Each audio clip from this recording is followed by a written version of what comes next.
Hello, neighbor. You running with that one again, huh? Well, you know what? As a neighbor says to another, what's going on? What's happening? Is that what they say? Doing? It's your boy, Vernon Somoza, the Is wrestling opiner. Heck yeah. If I'm looking over the fence with my bucket hat on, checking out my man's as he's there with his 3 kids doing his thing, why not? I'm trying to remember the guy's name. Wilson. Wilson. It was Wilson. Could not remember that. Wilson. What's the name you don't hear random anymore? Home Improvement throwback, Wilson. right? How many people are named Wilson nowadays? You know, that's actually interesting. I can only think of Wilson. The kid we went to high school with was named Wilson. We had a kid we went to high school with named Wilson. That's about the last Wilson. Interesting. 2002. Yeah. Wow. 20 years ago is the last person named Wilson. Yo, what's going on, Frank Champion? It's your boy, Vernon Somoza. Okay, go ahead. Do you think? The wrestling opiner. Mm-hmm. Here on the Sandbox Podcast Network. Shout out to the big boss man. To the big boss man. Yes, sir. Big up here. We are the Pay Window Podcast. We are episode number 40. Number 40. Everybody hates Punk 2. Part Dukes. Brawl in, brawl out. That's the tagline. Yo. Brawl in, brawl out. What an exciting weekend of wrestling we have had. One of the largest gates ever. A rotten show, but that's just my personal take on that. Rotten. That's just my personal take. I'm going to say it off the top because I'm letting you know right now. I didn't know the sip. If you wanted to hear me be impartial today, if you wanted to hear me give you some unbiased opinions, it's not happening. That's it. This was the show that broke my fanhood's back in terms of I refuse anymore to be kind to this. I refuse to give it a pass. But before I get there, let me introduce my boy, my man's Frank Champion. Touch that tip. Wow. What is going on, Vern Bocci? Man, I'm doing all right.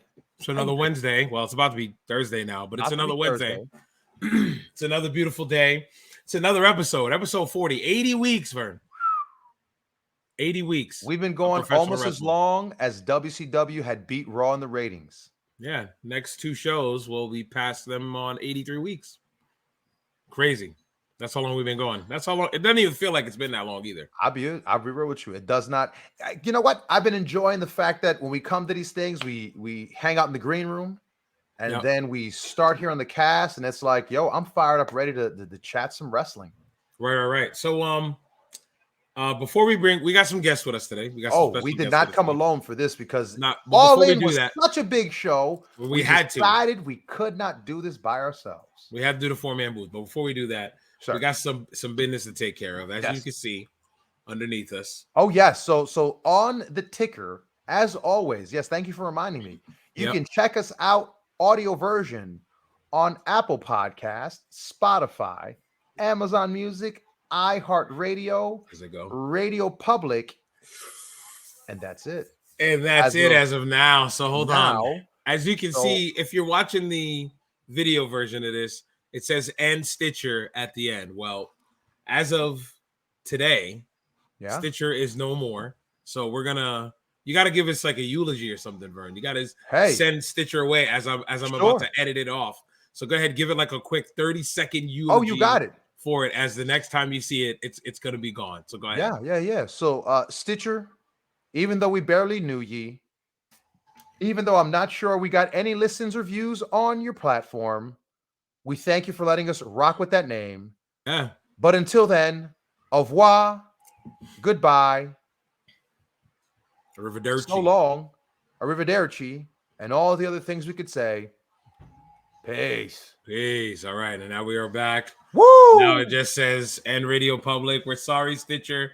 Our condolences. It is what it is, I guess. That's all I guess we could say. All right. So before we get started on this crazy episode, this is going to be a wild episode because a lot of things happen in wrestling. You get what I'm saying? When I say that? So it's going to be some fun to talk about tonight. We got to bring in our guy. So Who should I start with first? Who do you think? Which one? Should I eeny, meeny, miny, moe it kind of deal? I suspect since we had him on last episode, I think why don't we bring in the prof today? We'll bring in the prof back, and then we'll bring our fourth member of the booth, who thankfully joined us tonight. He could not last time due to technical difficulties, but he's here tonight. He's here this time, and he's eating, so we'll give him a little more time to eat. So it's okay. Let's bring him on in. We'll bring in the third man from last week. We'll bring in what was it? Mabel. Mabel was the third man. Don't you ever forget. Mabel was the third man. So we're bringing in the third man here. That's kind of racist now that I think about it, isn't it? Now that I said that Mabel was the third man, kind of racist. Anyway, we're bringing in the professor. Ian J is back in the building. Ian J is back on the show. Friend of the show. I'm not saying you were Mabel. I'm just saying Mabel was the third man. I would hope you're not calling me Mabel, because that would be really problematic. That wouldn't be. Are you frozen? Be very problematic. Are you frozen? Your video's frozen. What's up with that? Uh-oh. Technical difficulties? Come on, man. We just started. While he does that, I'm going to have a crack. In the interim, let me. Are we going to have to bring him back? I know. What happened there? Yeah. Put me out and bring me back. Yeah. We're going to remove him. All right. We're going to bring in the boy. Man, talk about a botch spot right there, right? Yeah, right. That's kind of like young talent. These young kids, you give them a spot, and what do they do with it? Are you? It's all right. At something? No, that's all good. Go ahead. Okay. Inviting our boy. Our boy, dear to our hearts. Dear to our hearts. Promoter, as he says, promoter, booker, professional wrestler, jack of all trades, food eater, as he's doing right about now. Yes, sir. Ladies and gentlemen, give a warm welcome to another friend of the show, Shady Shay Cash. He's here. Student of the Double J MMA school. Let's go. How you doing? How's it going? Shout out to Jeff Jarrett, the GOAT. God. The GOATT, the GOAT of our generation. And more to come. We're just starting, Vern. He's already pissing me off. Let's go. We're just starting. All right, we're going to try and bring him back now. Let's see if it's working. All right, Ian, are you with us, sir? Am I? Yes, I am. Yes, I am. Let's go. I just want to point out, I know that 80,135 were at Wembley, but it's a mistake. 80,139, because the four of us were there live in our homes for a spectacle. The greatest wrestling event of all time. All In took place. Amazing. What's that check like that Tony sends out for these kind of press releases? Do you get the beforehand, or do you have to show the video afterwards to get that check for the press release? Are you being serious right now? Are you being definitely serious? video proof, Vern? Video proof. Wow. Okay. Fair enough. Fair enough. That's what I'm saying. It seems that way, because I'm sorry for anyone to honestly say that with a straight face and not a hint of sarcasm. There's got to be money involved. I just want to also point out that on the All In pre-show, Double J Jeff Jarrett was not booked on the main show, and that is a problem that I have. It is a travesty for you. The Last Outlaw should have been on the greatest spectacle of all time. Disrespectful. He should give everyone the stroke. Insubordinate. He probably was there in gear, like a lot of people were, for no reason. Like, do you think he was like he was in Mexico? Do you think it was in the back? Oh my God, ready to fight people? Shay, you do have to see that documentary. I will. You have to watch. What is it? Nail in the Coffin? The Fall and Rise? No, the Rise and I don't remember. Fall and Rise of Vampiro, something like that. Yeah, I believe that's what we're calling it. Okay, so we're gonna just before we get started. Ian, how are you, brother? How you doing? I am doing well. I mean, I was able to watch All In with my friend Vernon Somoza. Yeah, man. The first time we're hanging out, realizing that Prof lives like 15 minutes from me. And I've invited this jerk to my house like 1,000 times, and he always no-sells me. And then all of a sudden, he decided I only come for real wrestling. You try to invite me to other stuff, but AEW, sign me up. I'm there. That's what you got to do. You got to invite him to more AEW things. More AEW stuff. Thank you. So while y'all two were watching All In at Vern's house, Shay and I was watching All In at my house. So we all were there watching it live. It lives like an hour and 20 minutes away. So I made a bigger commitment. Well, that's good. I made a bigger commitment. You had no choice, because my daughter would have killed you if you didn't show up for her birthday. Yeah, this is true. So she would have demolished you. You had absolutely no choice. So, yeah. So before we get into the all-in talk, because now Vern, you disappeared on purpose into the darkness. Oh no, my bad. Before we get into the all-in talk, Professor Shivani over here. Before we get into the all-in talk, we do got some things we want to talk about. Vern, do you want to bring up your weekend? Do you want to talk about your weekend? No, please don't. Yeah, I want to know if Vern wants to talk about his weekend. So I had a chance. Shout out to NRG.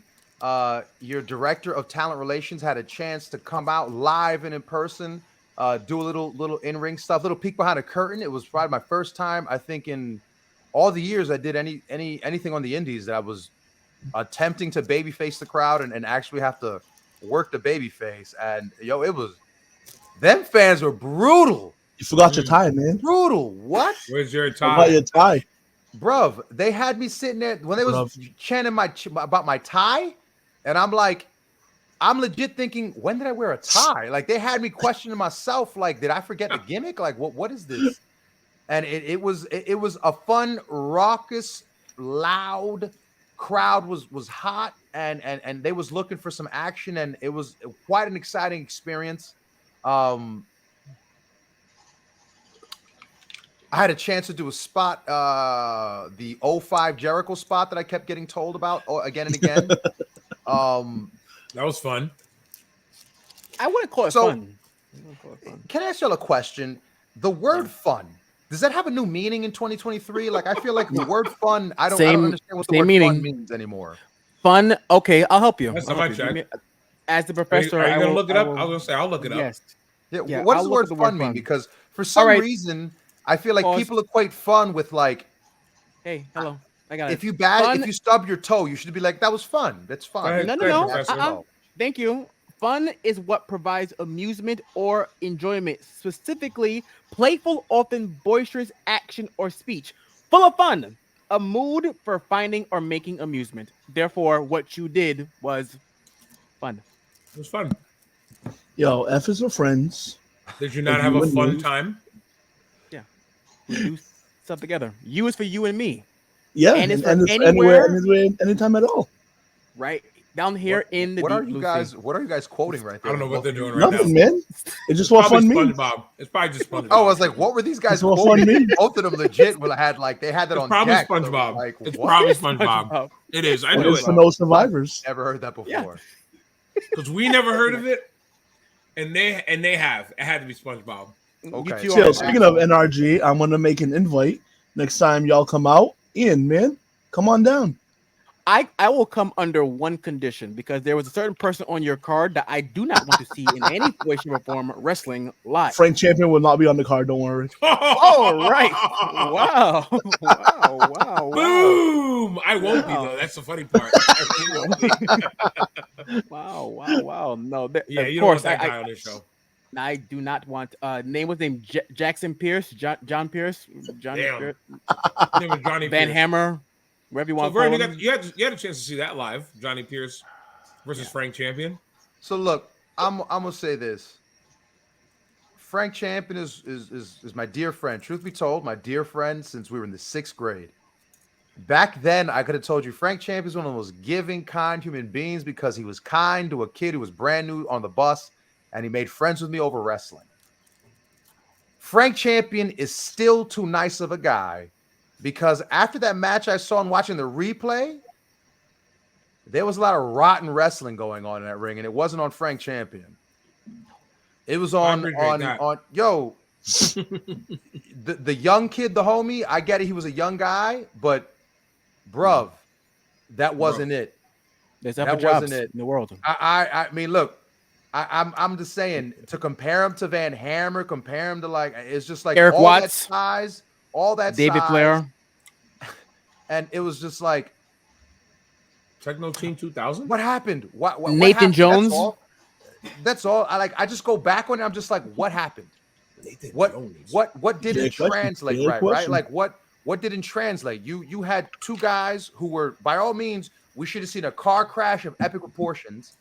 Oh, what's a car crash? Like we saw like a car accident that happened between a parked car and another car that was moving at 1 mile an hour. That makes sense. That's pretty. Fender bender. It was a fender bender. I was promised a car crash and I got a fender bender. It had its moments, but it was like, sorry. No, you know what? And it's just it's not even. I'm gonna say this constructively, right? When someone tells you something or gives you some advice in the business, don't look back at that person and have an answer. When I first got in the business, one of the best pieces of advice, Frank, we got was what? Shut your mouth and open your ears. That's it. You don't know better, right? I'm not saying I know better. I'm not saying, but what I'm saying is, if for someone who's been doing it longer than you, just for a second, take in the fact that because you watch wrestling doesn't mean you get it. To watch it as a fan doesn't mean you get it as a business. Okay? The business of professional wrestling is not the same thing as being a fan. And that was the one thing that if I could offer up any critique to the homie, it was that. Just because you're a fan doesn't mean you're good at it. Do yourself a favor. Don't be so quick to have an answer when someone offer you advice. Just listen to it. Dare to take it and try it. Because you know what? If it doesn't work, you can always try something else. But doing the same thing over and over again is the definition of insanity. You can't repeat the same thing and hope for a different outcome. I'm gonna leave it at that because I'm starting to sweat because I'm getting hot thinking about it. brother, don't get hot about it. You're right. You're right. So all I'm gonna offer is that. Is just thank you for coming up the soapbox. Thanks. But other than that, Shay, that was a great show you put on. It was a great show. Thank you. I heard. The main event slapped. Main event was great. Main event, the whole crowd came up. The whole place was chanting tap, tap, tap. And that Keo finally tapped his hand. The place popped. It was a great show. It had its great moments, man. It reminds me of All In. Oh, damn. Oh, I'm out. We're out. Because the NRG's Gladiator games was All In. All In. Great stuff. Great stuff. I think same level, if not better. Well, we'll see when we brother, get into brother. Okay. All right. So let's Vern, we got to start off a little somber. It's been a rough week. Yeah, pretty man. much. Yeah, man. And look, had a lot of deaths. A lot of deaths. Past few days now, right? Yeah. Since last Tuesday, was it? Was it? With Bob Barker? No, Bob Barker was over the weekend. Bob Barker died. Yeah, Bob Barker was the latest one. He was the third one. Yeah, he was the third Terry one. Terry Funk was number one. Then Bray. Yeah. I could have sworn there was one before them too. I'm pretty sure it was like four of them. I feel like it hasn't even been a whole week. Really? Who died before Funk? I don't know. I'm about to get the article right now up. Not sure. Let's see. This article was done for Funk on a week ago, August 23rd, an exact week. Okay. I was gonna say it hasn't felt like a week, but yeah, I wanted to touch on pause. I wanted to talk about the 3 deaths that happened this past week of Bob Barker, Terry Funk, and Bray Wyatt, like we just mentioned. I think we'll go with Bob Barker first, because I mean, it is a wrestling death, sort of, because we had that one time. Look at Ian making that face. We had that one time Bob Barker came through as a guest host. He had a very good episode. A very good guest host appearance. Most of them at that time, Vern, I think you were lapsed then. Yeah. I think you were lapsed. That was the GM thing with the computer? Yes. No. After that. That was after that. Okay. I mean, listen, I'll say I remember turning it on. I would turn it on and just go, oh, next, and I would turn it back off. Yeah, no, like I would check in on it, and every week it was like a thing. I don't know if you guys remember Shane and sadly, I do. Every week they had a new person come by. Yeah, it was really a good while. It was a good while. It was like, oh, guest host was that where they had like Hugh Jackman and like all the celebrities? Everybody. It felt like they were trying to do Saturday Night Live. It felt like they were trying to do Saturday Night Live, like how they would have guest hosts on Saturdays. Yo, that's crazy to think about. That was a whole year of wrestling. A whole year. Only Monday Night Raw, Monday Night Raw, and SmackDown. It was Raw. Just Raw. Only Raw's thing. It was Raw. Raw Super Show. Yeah. It was a Raw Super Show. No, I thought Raw Super Show was when they had SmackDown on as well. Yeah, that came in 2000. What? Yeah. Okay. 11. Yeah, when they did the Super Shows, they brought in SmackDown talent, but that was around that same time. No kidding. But it was called Raw Super Show for a while too. Yeah, I could have sworn they did it for a few weeks or some nonsense like that. No kidding. Nah, it was for a while. So I got this article from WrestlingInc.com talking about Bob Barker.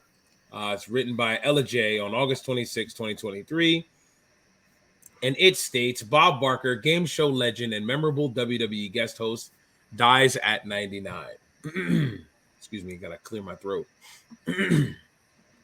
Game, and then he coughs in the background. Game show legend and memorable WWE Raw guest host Bob Barker has died at the age of 99. The news was broken by TMZ, who reported that Barker had died of natural causes in his Los Angeles residence early Saturday morning.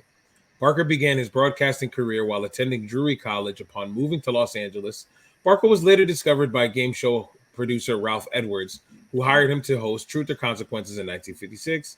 For many households, Barker's most memorable gig stems from his 35-year run as the host of CBS's The Price is Right.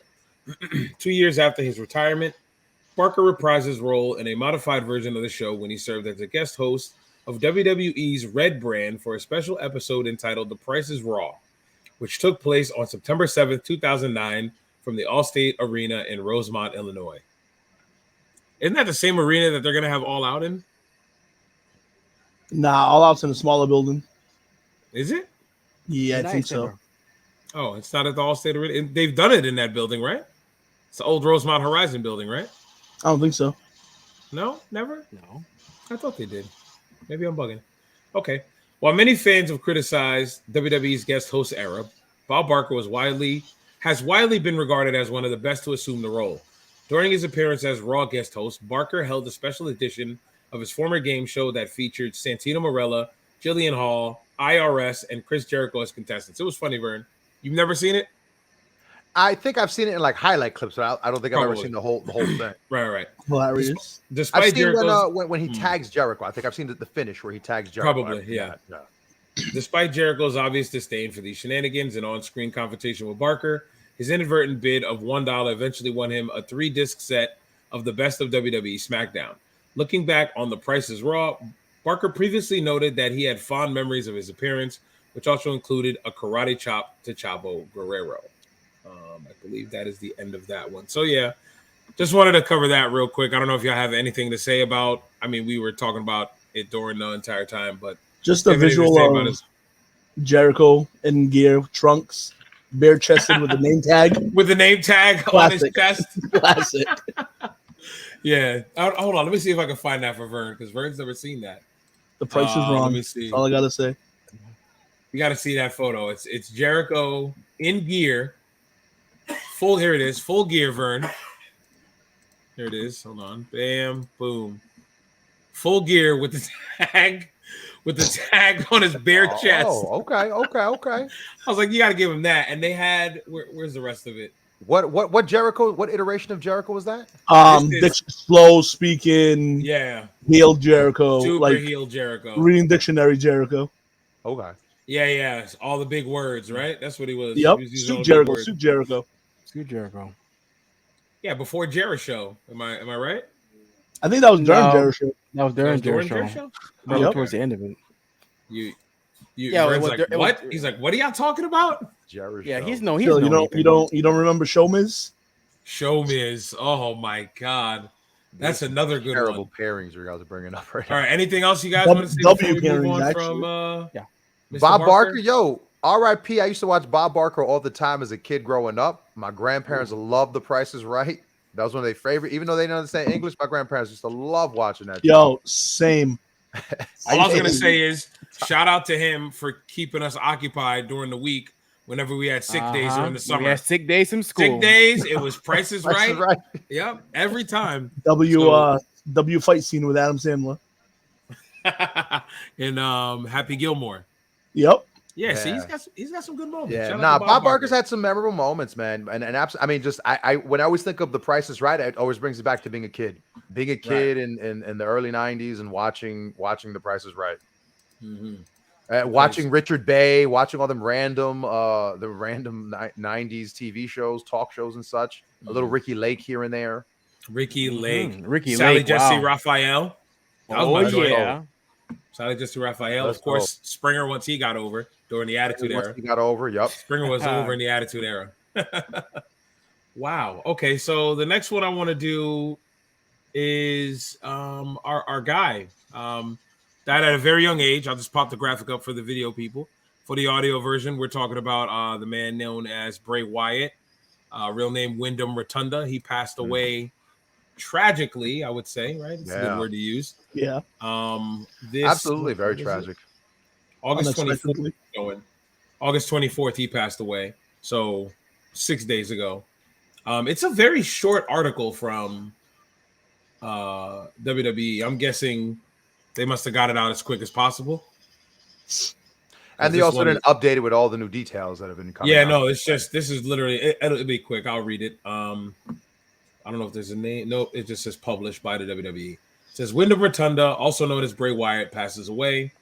WWE is saddened to learn that Wyndham Rotunda, also known as Bray Wyatt, passed away on Thursday, August 24th, at the age of 36. Known for his captivating performances and incredible in-ring presence, Wyatt was a defining superstar of his generation and accomplished many feats in WWE, including becoming WWE champion in 2017.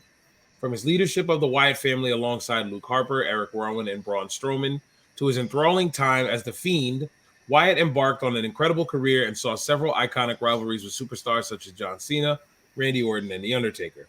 WWE extends its condolences to Rotunda's family, friends, and fans. So yeah, this one was a tough one because granted they all are. I'm not going to say it like none of them matter, but this is a tough one because he's so young. 36 years old. 36. We're 2 years younger than us, bro. Yeah, 2 years younger than us. We're older than him. He's got like 4 kids. I don't know if I can find that picture of him, but still there's like on a the picture of roster. him on the beach. First, still active member of the roster. First right? active roster member since Benoit to pass away. That's nuts. Wow. That's nuts to think about. Wow. And that was what? When did Benoit pass away? 2007. 2007. So 16 years.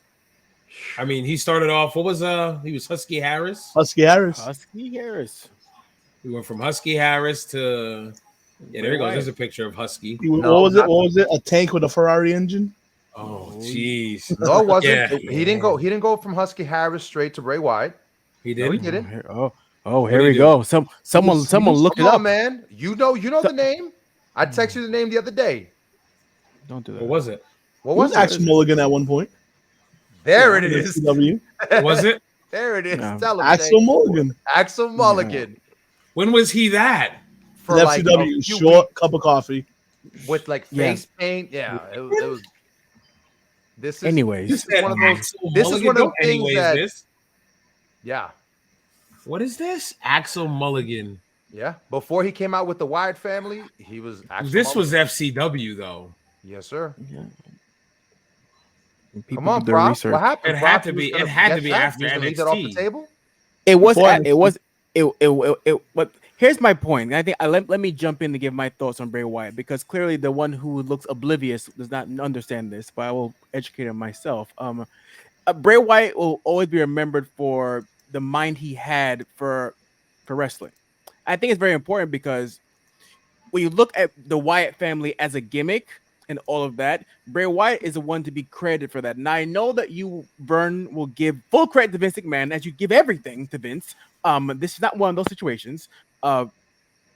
Bray Wyatt was someone who the Wyatt family, and yes, there were moments in time, I want to make this very clear, in which Bray Wyatt was buried for the Fiend gimmick and for certain things and stuff, but there was always credit given to him coming up with his own gimmick for himself and making sure that it got over. That's something I remember Bray for that specifically. Now I know that you will remember him for the wrong things, but I remember him for these moments here. So shout out to Bray Wyatt. Original Wyatt family was like one of my favorite gimmicks to like come out recently. It was freaking great. Here's the thing with Frank. Frank, remember you didn't like or you didn't understand when Bray came back as the Mr. Rogers character? The Fiend? Yeah, but when you started, like, what the hell is this? And you were like, "What is this?" And I was like, "Just give it time." Yeah. And look, it was great. Those what 3 months, 4 months of just like the original build up to the Fiend coming. Mm-hmm. Fantastic stuff. It works. My kid is terrified of the Fiend. You didn't watch any of those? You're talking about the Firefly Funhouse stuff? Yeah. I think I saw him say Wowie Wowie or Maui Wowie. Yowie. Yowie Wowie. It was right before the pandemic, right? 2019. Yeah.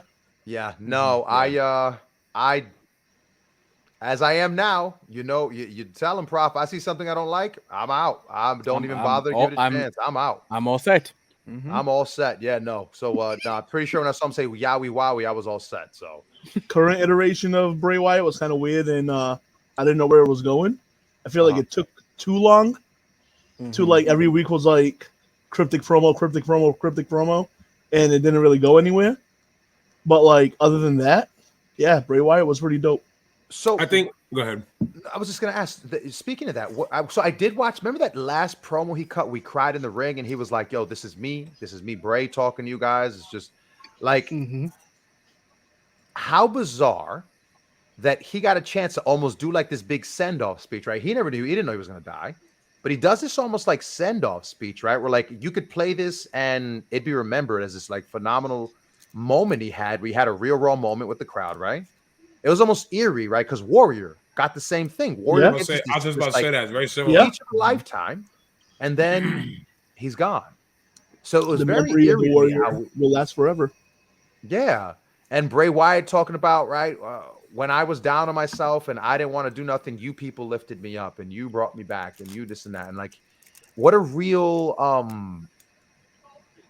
a wonderful story, if you will, like right to have that promo. You can play that promo back, and it's a very emotional promo. And so I will, as Prof said, I don't necessarily have many fond memories of Bray Wyatt. The only things I know about Bray Wyatt are things that I would read on the internet in terms of the fans and how they felt about it. But everyone seems to tell me that it's this, right? I missed out on this mine for the business. Matches to watch, I'd say, if you haven't yet, him and Daniel Bryan at the Royal Rumble. Not the second one, match. The first one. Nah, the first one, 2015. After they did that segment where they turned Daniel Bryan, yes, in the cage match, and then he's on the cage and the whole crowd's going nuts. Fantastic visual. Yeah, and then the match was icing on the match was like it's probably Bray Wyatt's best match in my opinion. What about the 6-man between the Wyatt Shield and the Shield? Classic matches. Money matches. And then there was this one segment on Raw which I thought was pretty awesome. Was when Evolution was still a thing, and Triple H and Bray did kind of a face-off, and you could just hear the crowd like biting it. They didn't do nothing, but just a face-off between them two, and the crowd was there for it. Yeah. I'm trying to think. Evolution messed around with the Wyatt family. They were around the same. Evolution came back. They did a beatdown on it was the Shield and the Wyatts, and then Evolution were feuding with the Shield. And Evolution got in the ring, and they had a face-off with like the Wyatt family. Just nothing crazy, just a face-off between Triple H and Bray, and the crowd was like, the crowd was going nuts for it. That's crazy. I didn't know that. I had no idea they interacted with each other. Okay, the second coming of Evolution, which was not pleasant. We had Blutista. It was all right. It was all right. They got the matches like out of the way. Yeah. I'm trying to think. Is there anything else Bray Wyatt like? That we haven't touched on. L booking decision was making him lose to Goldberg for no reason. I wonder. He took the belt off Seth, right? He took the belt drop it to Goldberg. Yep. In Saudi, and he's at Crown in Saudi. For no reason. No, there was a reason. Yeah, they wanted it off Seth, but to get it to Goldberg, and they needed somebody. And that Saudi payday is still the bag. You get the bag if you get to be on those shows. They dropped the ball in that Hell in a Cell match with him and Seth, which was one of the worst matches of that year. Yep. Yeah, the disqualification finish.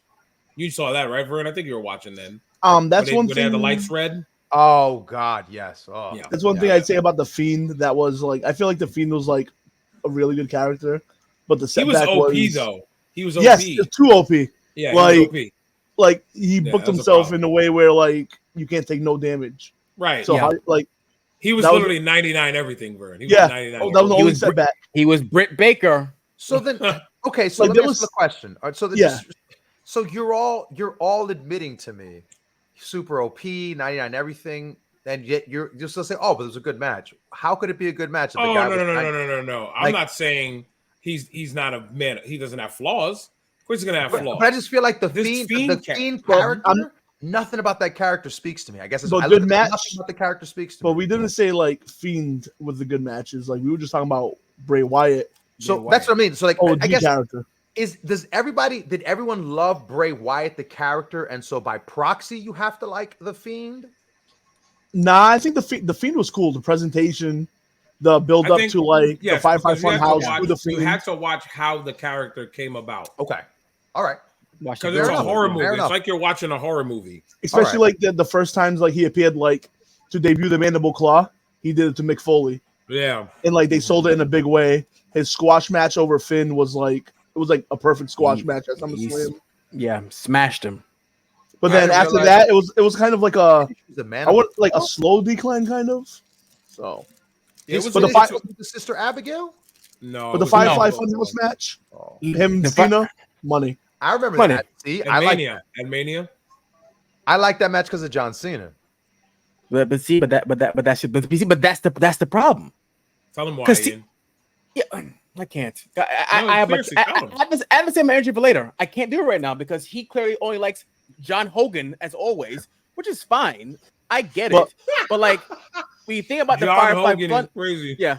When you think about the Firefly Funhouse match from Mania, you think that was Cena just rang out that whole entire match? And that I also see, but I thought it was a great match because I thought that when he did that same match with Randy Orton where they had the pictures of the bugs in the ring. Awful.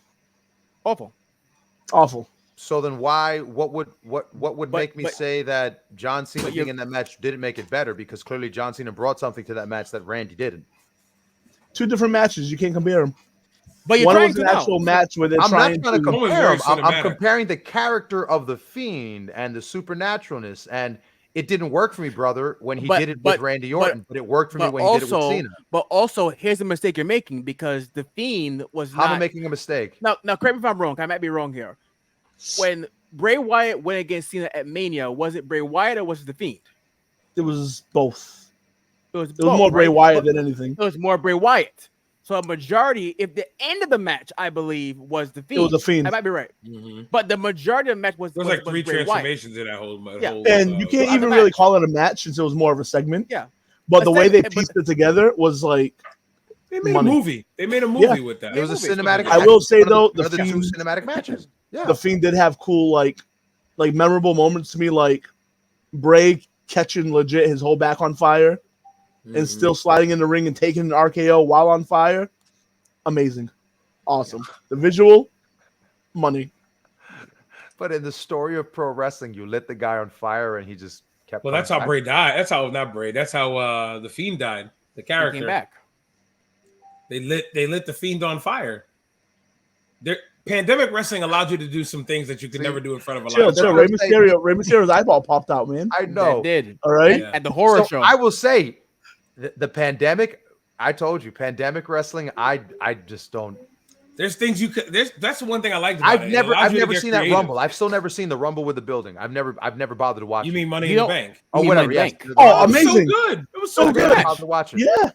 No, you gotta watch it. You should go out of your way. We should do it on the podcast after, like one day, and watch it all together. Watching it, well, we can't because WWE would just be like, that's true. You're done. But I'm just. It's one of those matches where I hear everyone talk about it, but it's just. And I've seen the spots where like Daniel Bryan and AJ Styles got into Vince's office and they were walking in there, and I just go, "That's fake. I don't want to watch this. This is too fake." Oh, but he's not enjoying wrestling as always. Always gotta be something fun, to Vernon. Just enjoy it. Exactly. Thank you. It's fun. Always. God. He wants to be serious stuff all the time and real and no. I like human wrestling, but I like human wrestling where. Terry Funk used to make me laugh all the time during matches. And Terry Funk never told a joke or acted silly or did anything that would make me feel like it couldn't happen in the business. But you're right. You're right. I should just want to jerk around and tell stories and put explosives in my shoes and do super kicks and things like that. You're right. That's here we go. You're right. You see, that's the problem. You're right. It gotta be a specific way for Vern. It gotta be just like this. Yeah, that's it. A B. That's all it gotta be. A B. Nothing. Yeah. Now I know I'm moving on to probably Terry Funk, in which Vern's going to tell us the whole history of Terry Funk's life now, because he can't help himself, of course. No, I'm good. So that was an interesting way to segue to the next unfortunate death in this past week of professional wrestling. You like how you did the segue there? Thanks, Vernon. I didn't mean to segue. I was just saying it was just the first thing that came to mind was Terry Funk's a guy I could watch. I could laugh at stuff he did in the match, and I didn't find myself being like.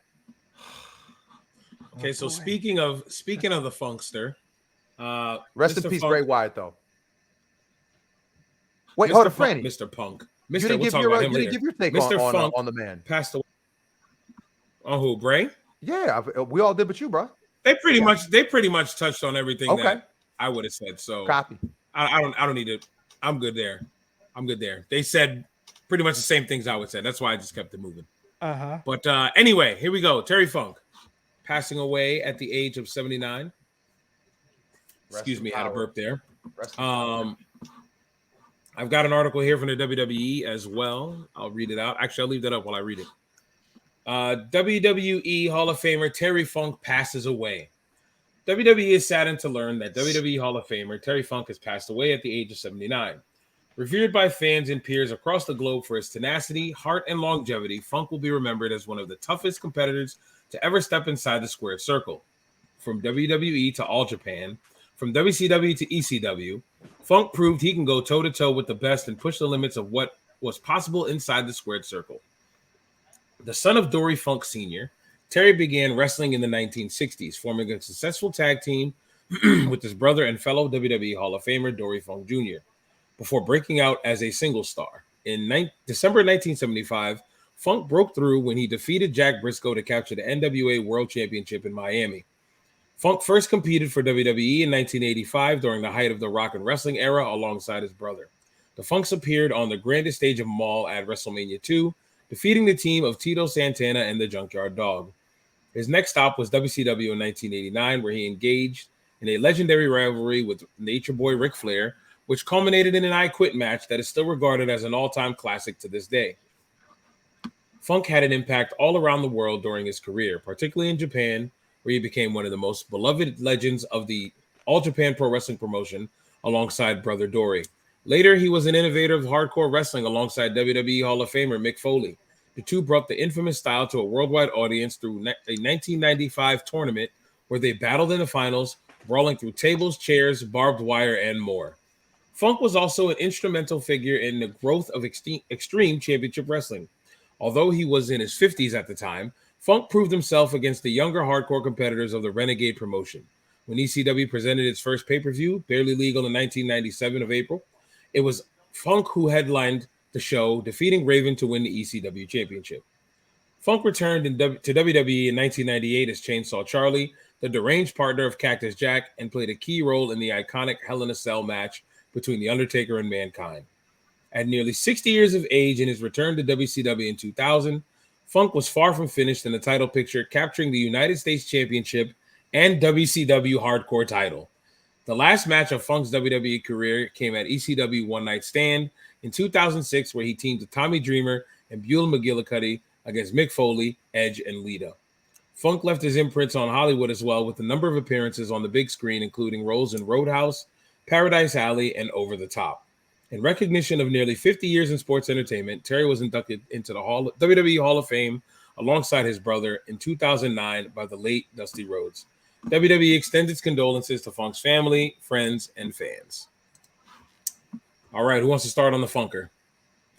We know who wants to start on the Funker already. So I'll go last. No, I will go last. Go ahead, Shay. Wait, Shay, you start. Take it away. So what I said earlier before it, the first time really I was introduced to Funk was as Chainsaw Charlie. 1998 Royal Rumble is the first time I remember seeing that man come out to the ring and making it a hardcore rumble, throwing the trash cans and everything. That and him working Mick Foley. When I was growing up on that, a VHS, it was him and Mick Foley on Raw, where they brawled throughout the building. So and then just growing older, ECW One Night Stand, watching him on throughout the ECW DVDs that they came out with. That's how I learned more and more about Terry Funk. And then after that was learning about all of his stuff that he did before in the past. Okay. So like as you got really much older, I'm guessing. As like I got more internet, like torrents and Of like course. Hey, all that whoa, information. whoa, Yeah. whoa, whoa, whoa, whoa. So Cut that. What? We don't know what you're talking about. We don't know what, what he's talking about. I don't know what you're talking about. You mean So like things like that, legal like sharing, like legal Funk sharing. had a Hall of Fame career, and then had a second one on top of that, which is Facts. amazing. Like to reincarnate yourself, really. Mm-hmm. I agree. Ian, anything from you? Yeah. Oh, yes, I have plenty, but I will keep my time short. 'Cause I want my very good friend Vernon to have his space to tell us all his stories. There's a pay-per-view that comes to mind when it comes to Terry Funk, and it's Wrestle War '89, in which he did commentary throughout the whole show. And at the end of the night, when Ric Flair goes over, he gets in the ring and praises Flair, and then just goes to town and beats the hell out of him. The power driver through a table, which was not Flair being spiked on his head, and the screaming afterwards, like, oh man. And I think the So match that comes that follows after that is the I Quit match that happens, I believe, at Clash of Champions, I believe. That's Terry Funk as a whole. I mean, I love his commentary, and like he wasn't like the greatest commentator, but like he was a storyteller, you know. And Terry felt real. I don't mean to cut you off, but Terry felt real when you heard him talk. And I think Terry, I know a lot of people remember Terry for his hardcore stuff. And it's a good segue for Vern to go into his whole thing, but even in the realm of, I think it's something even shorter. Him in '94 when he comes back, and this whole feud with Dusty Rhodes and Dustin Rhodes and the stud stable and all of that, and his selling, and just Terry Funk was amazing wrestler. And I think the biggest thing about Terry was always someone who wanted to put over other people. He was not someone who wanted to hold on to it like Bill Watts or anything like that. He wanted to put over the people on the roster. Now I pass it over to before we let Vern go, let me get my pillow ready. I'll say my piece. We'll let Vern go last. Oh boy. So I like because Shay's Terry Funk. This is how long Terry Funk's been working. Shay's Terry Funk is one version of Funk. Ian's Terry Funk is a different version of Funk. My Terry Funk, I remember from when I was a child. I'd say about 14. I remember seeing him and Sabu with the barbed wire. The match in that where Sabu tears his arm open. Born to be wired. I remember always seeing that on ECW TV constantly. Oh, that match. I think, Vern, you were one of the first people to actually show me that match. You also were the one who showed me the death match that he had with Cactus Jack in Japan. Kawasaki Stadium, yeah. You showed me that one too. So that's how I knew Terry Funk, from the death match and the hardcore stuff that he did. None of the stuff before that, Japan forever, none of that stuff until way later. I knew Funk from being hardcore, the Barely Legal pay-per-view, when he wins a triple threat, then works Raven immediately, right? Or something like that. He wins like a triple threat ladder match or something. Yeah, first crazy pay-per-view, he wins. And the first pay-per-view, he then wins the heavyweight title right after. Like, he goes over, and then Raven comes out and starts putting the beats to him, and the match starts. Am I not bugging? I believe so. Like, he wins the triple. Wasn't it him, Dreamer, and Sandman, or something like that? It was Sandman, Steven Richards, and Sandman, Steven Richards, and Funk in the triple threat. And Funk wins that, and then Raven comes right out. Yeah. And they just start the match there, and he goes over. So I'm not bugging. That's the Funk I remember. So I just wanted to bring that up. That was one thing I just noticed with all the different stories that we all had, that we all had like a different version of Funk. And now, Vern, take it away, good sir. No, I want to just, on you guys, I think everyone, like, as we all talked about it, I think you described it great. Right? There's 4 phases of Funk, right? You think of the early 70s Funk when he's a young baby face and he's out there. Then you think of Funk in the 80s, and that's Funk running the territories and also being the biggest wrestler in Japan, period. When the wars were happening in Japan, him and Dory were gods over there in Japan. And so I remember Funk from reading the magazines, right? So from reading the magazines in the 90s and all the pictures and reading about this great career he had. And so henceforth began my tape trading and seeing the tapes of the Funks in Japan, and seeing the matches and seeing them have the tag matches against Saruta and Baba, right? Going to the real tag league. Like, Funk had a whole style in and of itself that the way he wrestled, he never wrestled any match the same way, right? You watch 2 Terry Funk matches, they're so different. Oh, yeah. But Funk reinvents himself and reinvents himself and reinvents himself. And like an entire generation remembers hardcore Terry Funk. And so do I. I remember the barbed wire. I remember, oh man. One of the great factoids about Funk, right, is remember Funk wins the NWA World's Heavyweight title, right? You know why Funk gives up the NWA World's Heavyweight title? Did his horse die? No, because his marriage was falling apart. So he gives up the belt so he could spend time with his wife and he could fix his he goes home and fixes his marriage with his wife. Wow. Right? Like that kind of shows the level of Funk was. His wife Vicky, rest in peace to his wife Vicky, right? After she passed away, a lot of people thought he wouldn't make it long, and he gave us another 2 years of his life. But Terry Funk, man, one of my favorite books to read was Terry Funk's biography. It is more than just hardcore. And it was when I read this book, I was like, man, there's just a whole story of a man that the world doesn't pay attention to. But God, no Terry Funk match was the same. You always got a different experience. And babyface Terry Funk on a commentary, Jim Herd made him a commentator, right? That Ian's talking about. That Jim Herd had him be a babyface commentator because he said Funk was too old. He was too old and he should have just been on commentary, which is insane. And then when Flair gets that book back, we get one of the greatest, man, him pile driving Flair. Remember the Terry Funk Tully Blanchard match? The I Quit match that they had? I've never seen that. Terry and Tully, you said? Yeah, him and Tully. What are you sitting there looking quiet for? Like you've never seen the match? We're listening to you. I'm listening to you. I mean, I just asked you a question. You're educating us. So you tell us about it. Tell us. You're gonna tell us about it. Tell us about it. It's your turn. It's a great match. And again, when you talk about the stuff he did in Japan, the Kawasaki Stadium, the death matches, another great thing. Everybody remembers a death match, right? But no one remembers that there was stories that led to the death matches. There's a reason he had the death matches. It wasn't just a death match for the sake of having a death match. Oh, also there was 40,000 people that showed up to watch him have a death match. So for y'all who are doing death matches in front of a crowd of 20, there's a huge difference. Funk made a buttload of money.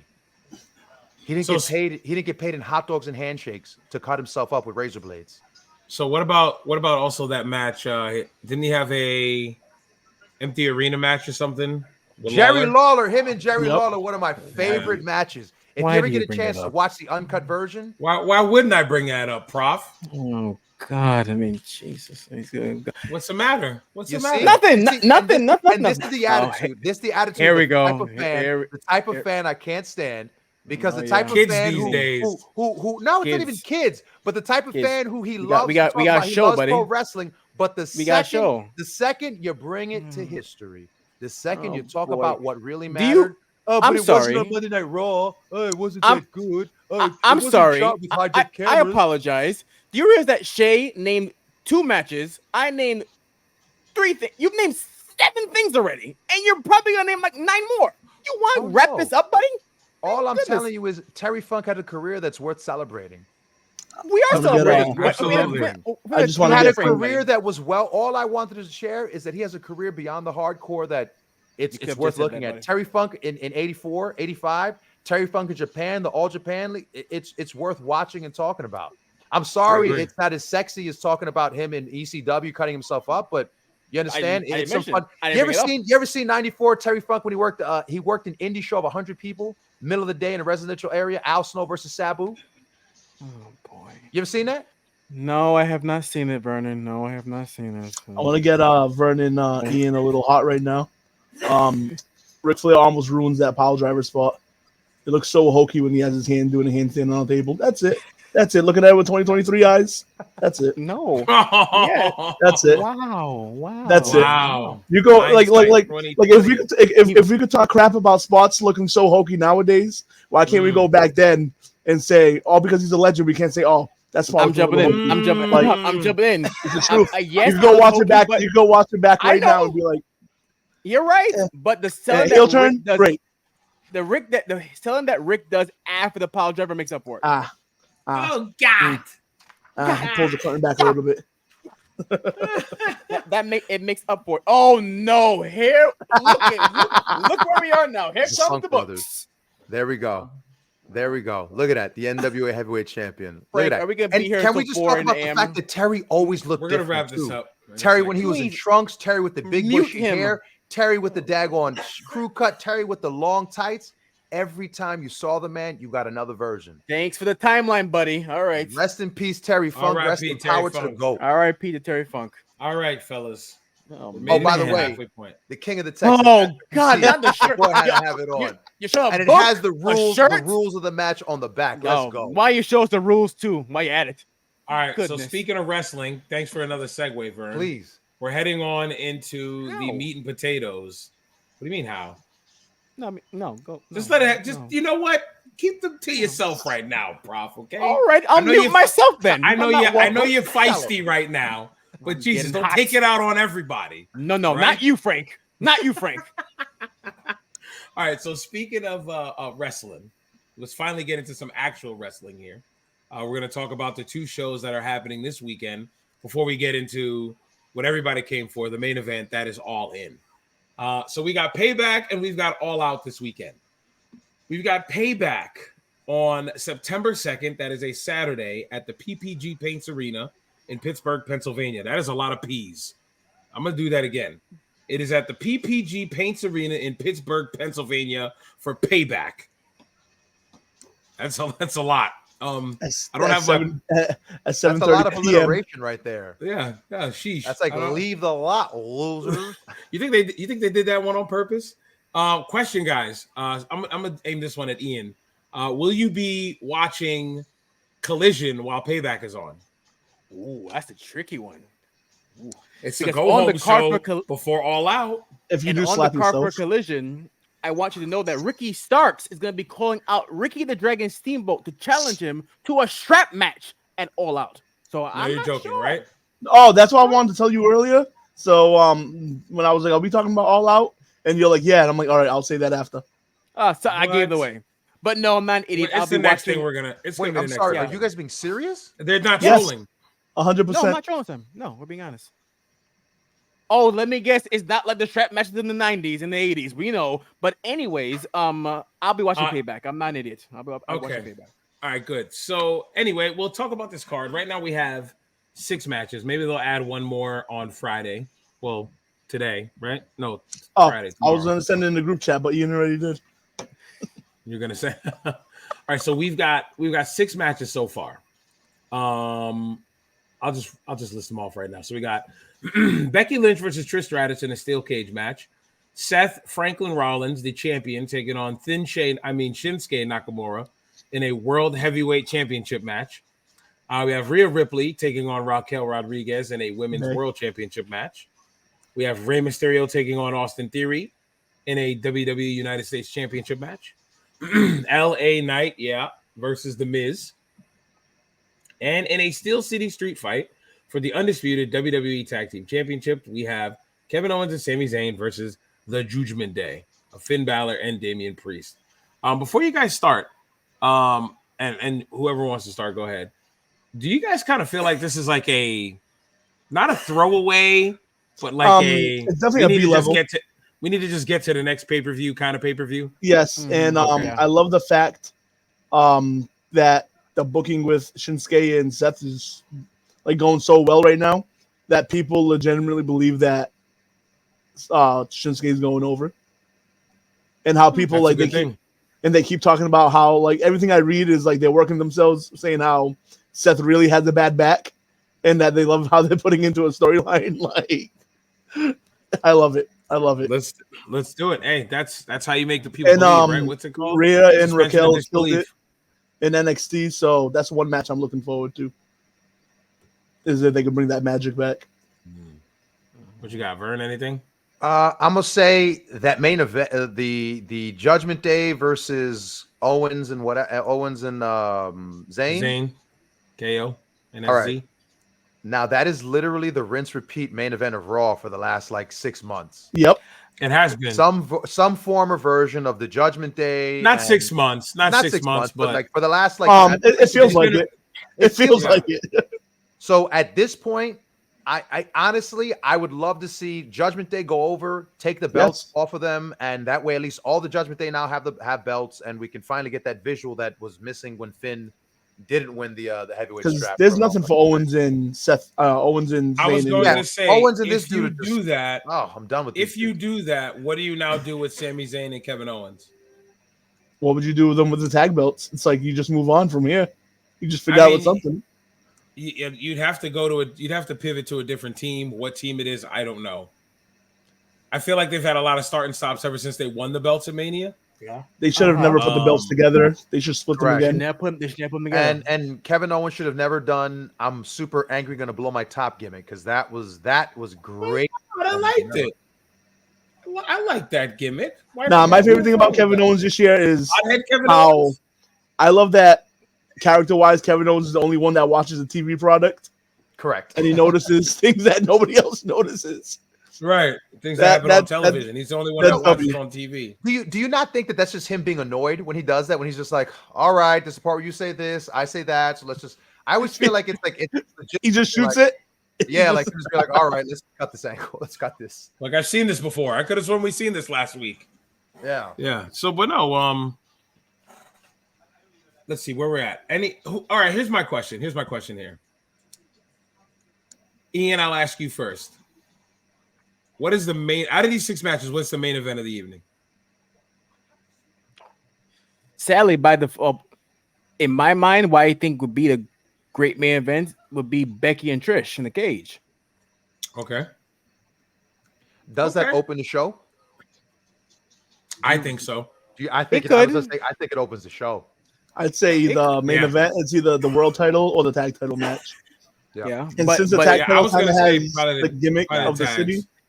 Yeah. In the ideal world, yeah. I mean, the thing of Steph and Shinsuke. I mean, if in the ideal world, where I think Shinsuke go over, yes, but we know that Mr. Champion and Mr. Somoza feels like Steph should have the title forever and ever and ever. But when you are built like the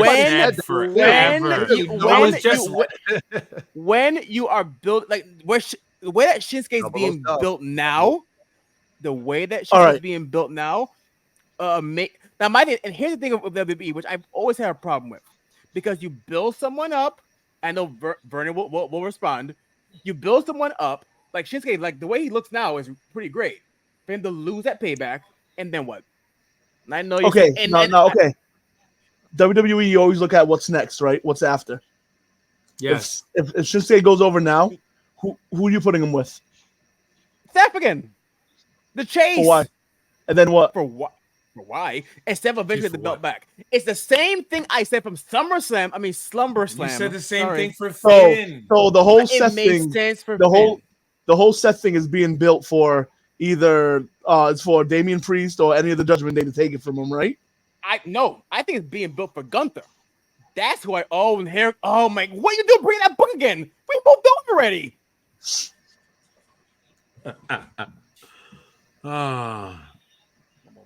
Continue, Prof.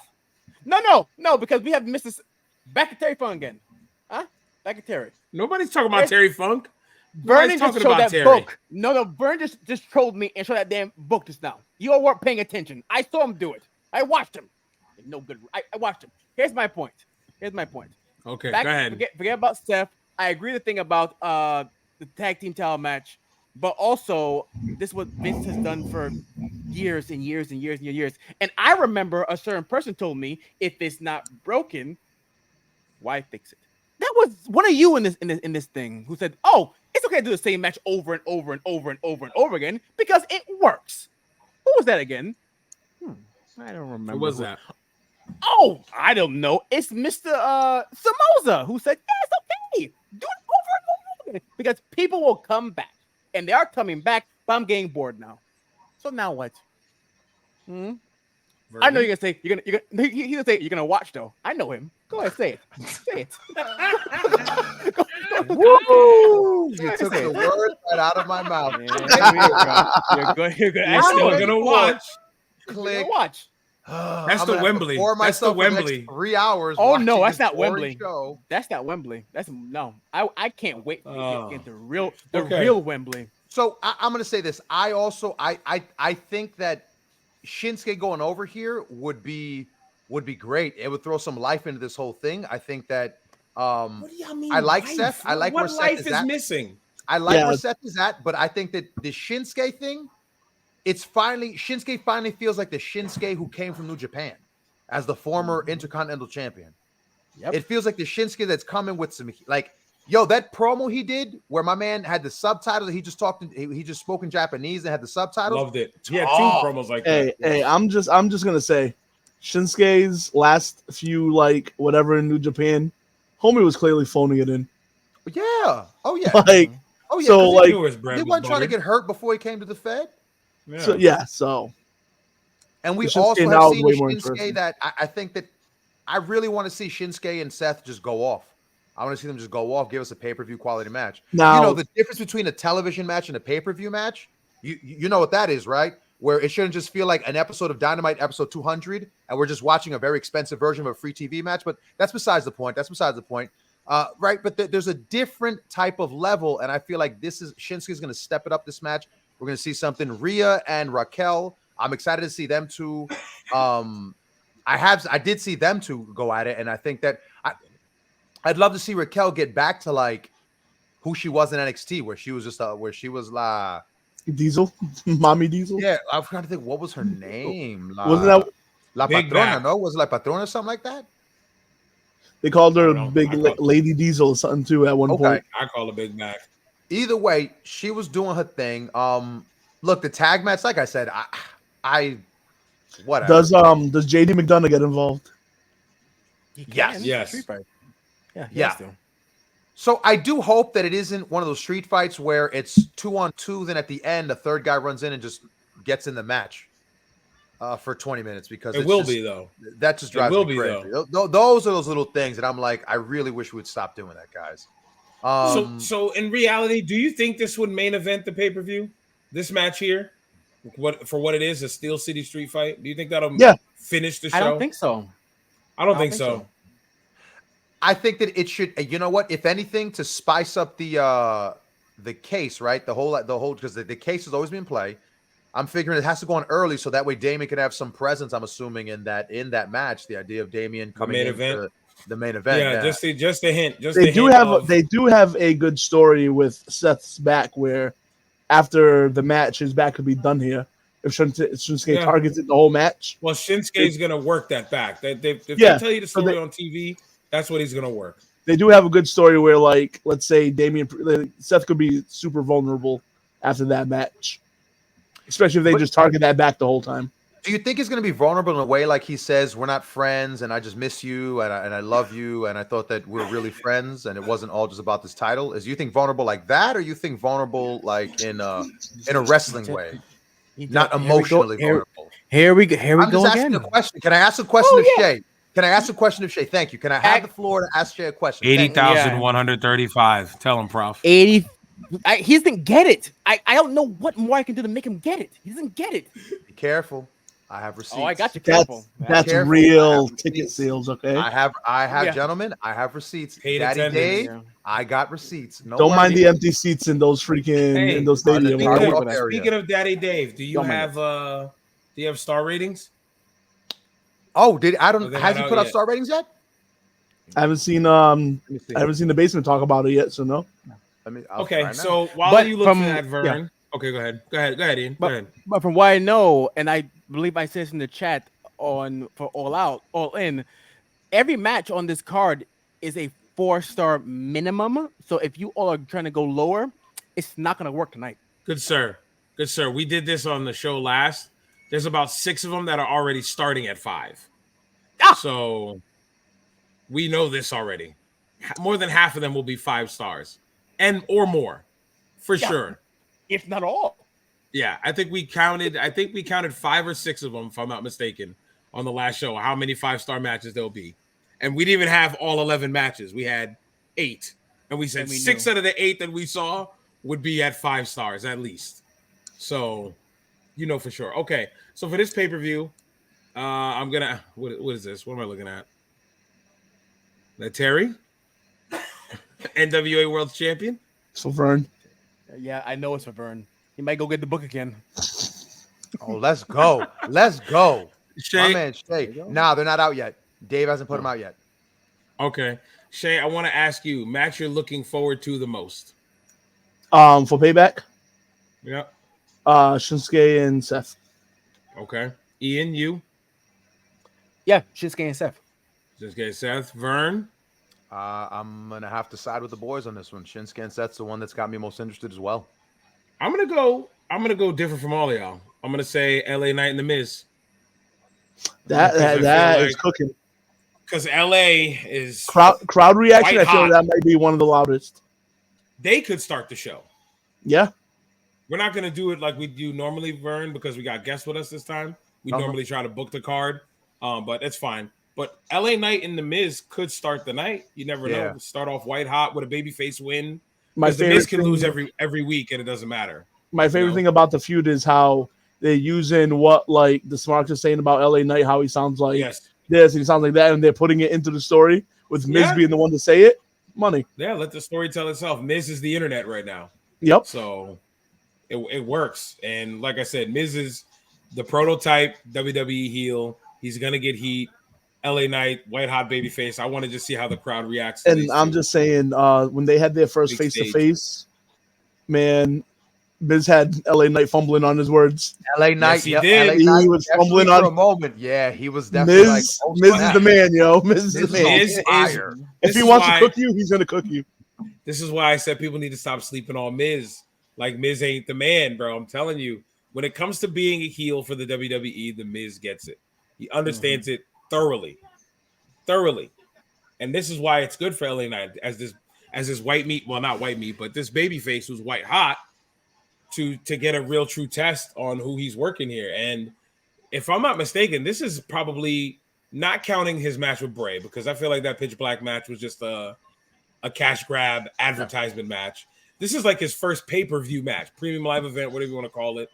Yeah, he had the Battle Royale, and what did he do at SummerSlam? The Slim Jim. Yeah, that wasn't a match. This is his first singles match. Because premium live event. No, first singles match because he had the Money in the Bank as well. Right. So yeah, this one is like him and an opponent one-on-one. Yes. So I feel like this is going to be a true and this is now a test to see how over he is as well in front of a live crowd and a lot of eyes watching. So this is why that's one I'm paying attention to. All the other ones, I'm hoping, I'm waiting to see this story finally finish with Becky and Trish, because it's now been almost 5 months. Do y'all think Lita gets involved? Do we get a special? I hope not. I hope not. What are you talking about? What are you talking about? Lita? I hope not.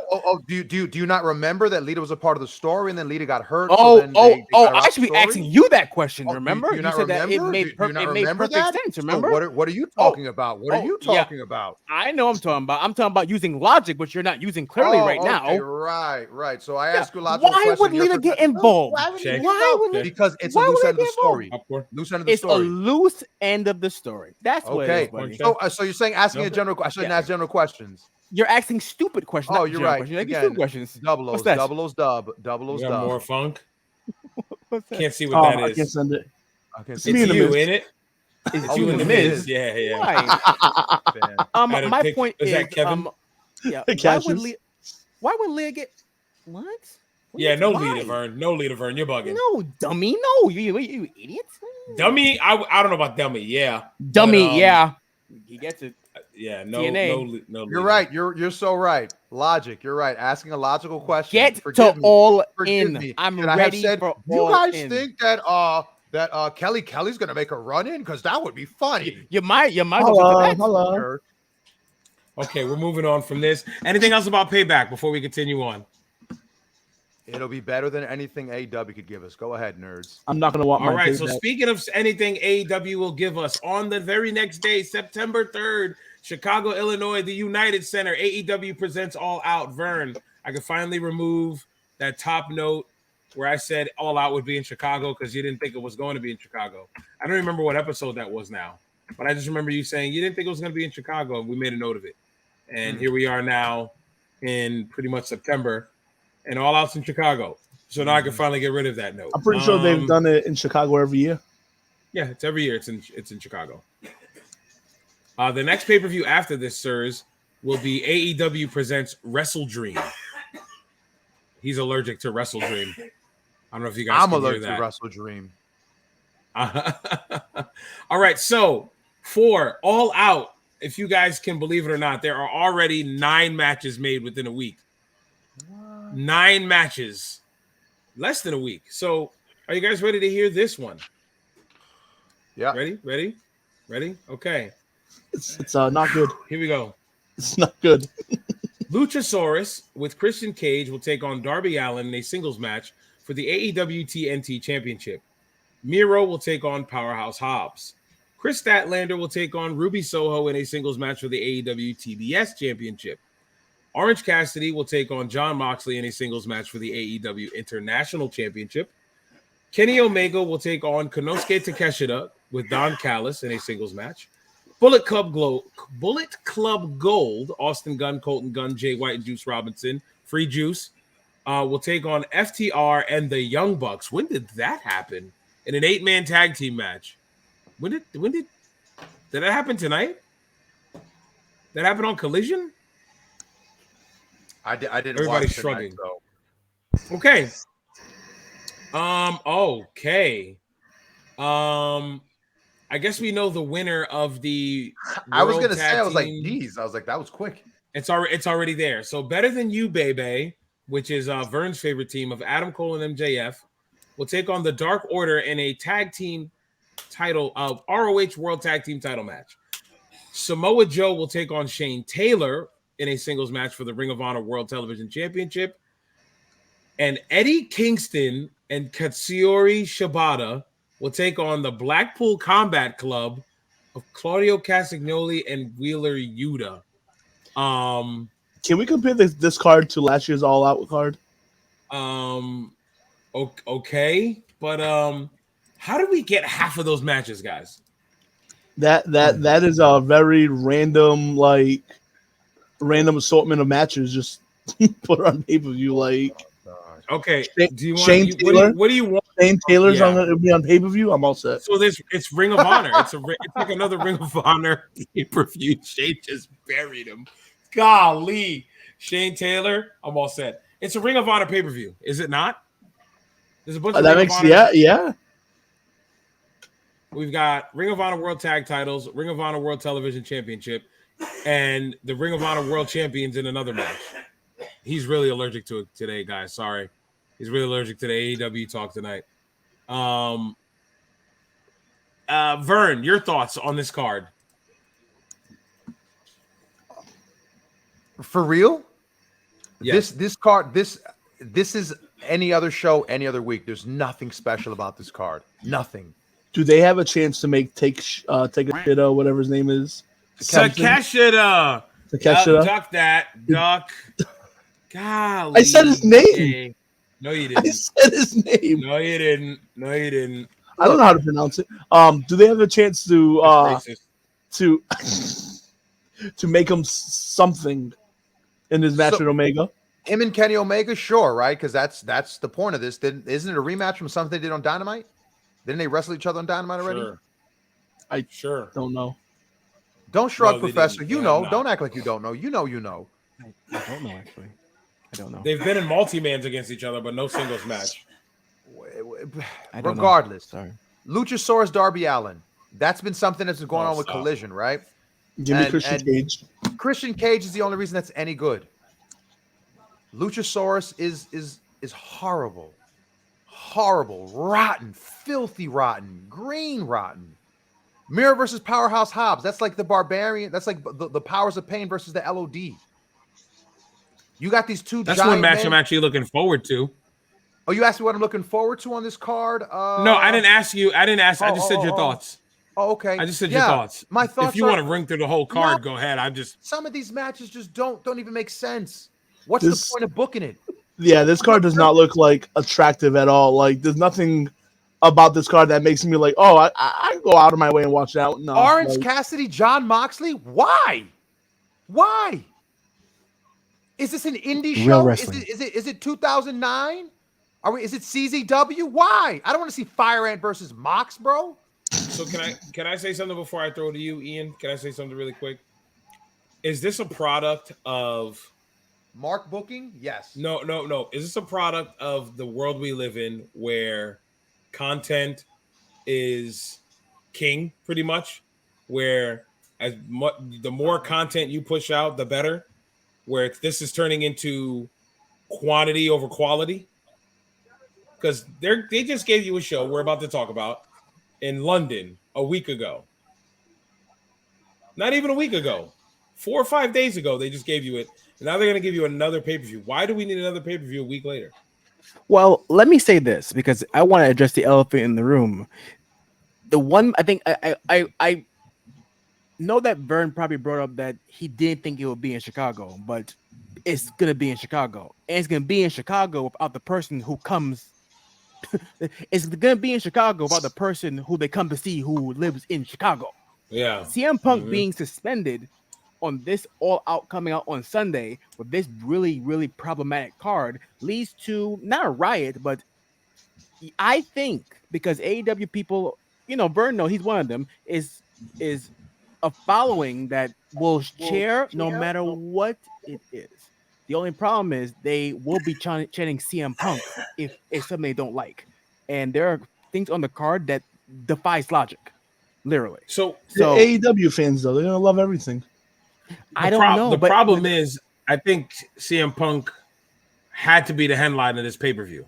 Yes, had to, and that got royally screwed. And the reason why and that's it. Because here's the first thing: they're not selling out the United Center. Not happening because CM Punk's not there. The people are available.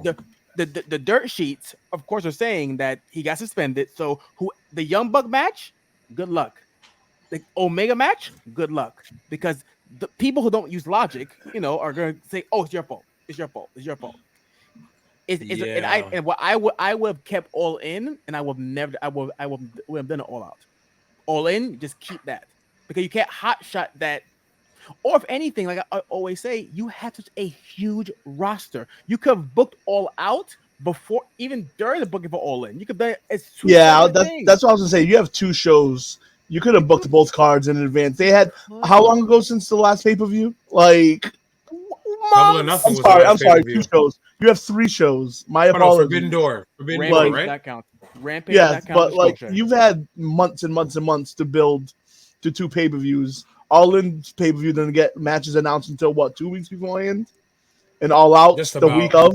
Like that's ridiculous. When we had that episode of Dynamite 2 weeks ago, that it was just a 2-hour-long angle where the same angle repeated itself twice on the same show. That was rough. Yeah, that was rough. Yeah, that's just bad. Like I can't put it into words. I do want to show you one thing before. It's rotten. I want to share one thing with you guys. I went on Ticketmaster just to check their sales, and it looks like they're gonna have a pretty decent house there. I figured this is All Out in Chicago. Yeah, that's their home base. I look at it. Chicago and Jacksonville are like their home base. Wow, there's some ringside seats that are still available though, huh? Yeah. Vern, you excited? Vern going to Chicago this weekend? Vern, how much a ticket? You're gonna. Is that $25? I don't. It's $25. This I'd one's $550 if you want ringside seats. $550 for ringside seats to All Out to see who is it again? Moxley and Orange Cassidy. Samoa Joe versus Shane Taylor. That sounds pretty okay. Bro. Or $35. See John Moxley with the silver beads around his neck versus Fire Ant. That's what you're paying money to go. Nothing with Shane Taylor sounds okay. My man is staying on wrestling. Shay is a Shane hater. Golly. Shane. Wow. I'm not Shay gonna say versus anything. Give me that match. Give me Shane. I'll get some. The Dark Order. The Dark Order have a match in a pay-per-view? Yeah, like I said, this feels like a throwaway. Gimmick tag team has a match on the pay-per-view. Join the Dark Order. Yes. Join the Dark Order. So in comparison, I hate doing this, but WWE Payback feels like we're trying to get to the next part of the story. right? All Out feels like we need to book an indie show. Who do we got? Does it not? But they No, just I don't booked think so. the biggest indie show in the world last weekend. Yo, and another thing is they've All In. You could have like whatever was on All In. You could have had angles or like anything on that show to build to a week later. Worst case scenario. Come on, come on, Shay. Branching storylines. The only one you had. All Elite The only one Wrestling? you had was Costner pinning freaking Kenny Omega. Takeshita. I really can't pronounce his name. I'm sorry. It's Takeshita. For the love of God, it's Takeshita. Takeshita. Wow. What are you two doing? The heavy hitter? Yeah, heavy dictionary. Moving on. Going on, guys. Jesus Christ. Sorry, he's the grammar Nazi. Only passed the second grade. He has to be. You have no choice but to be. Grammar Nazi. All right. Are we good with All Out? We're gonna get to what we came here for. Let's get what we came here Or for. Let's get it. Shay, just for your reference, All Out 2022 was headlined by CM Punk defeating Jon Moxley for the AEW World Championship. It also had Darby Allin, Sting, and Miro defeat the House of Black. It had Swerve in Our Glory defeat the Acclaimed when Vern said that's where they missed the ball. Said they should have won it there and not in New York. Yes. What else happened? Wardlow and FTR were a thing. They defeated Team TNA, Jay Lethal and the Motor City Machine Guns. The Elite. This is when MJF won that casino ladder match when he came out at the end with the devil mask. Awful. Yeah, that was that pay-per-view. Wow. That was the start of the devil. Oh. Wow. Oof. Oh. All right, moving on. Let's get to what we came here for, ladies and gentlemen. Oh, I definitely had these and I didn't show these at all. So yeah, I'm gonna show a little bit too late for that, buddy. Bunch of times. All right, payback all out.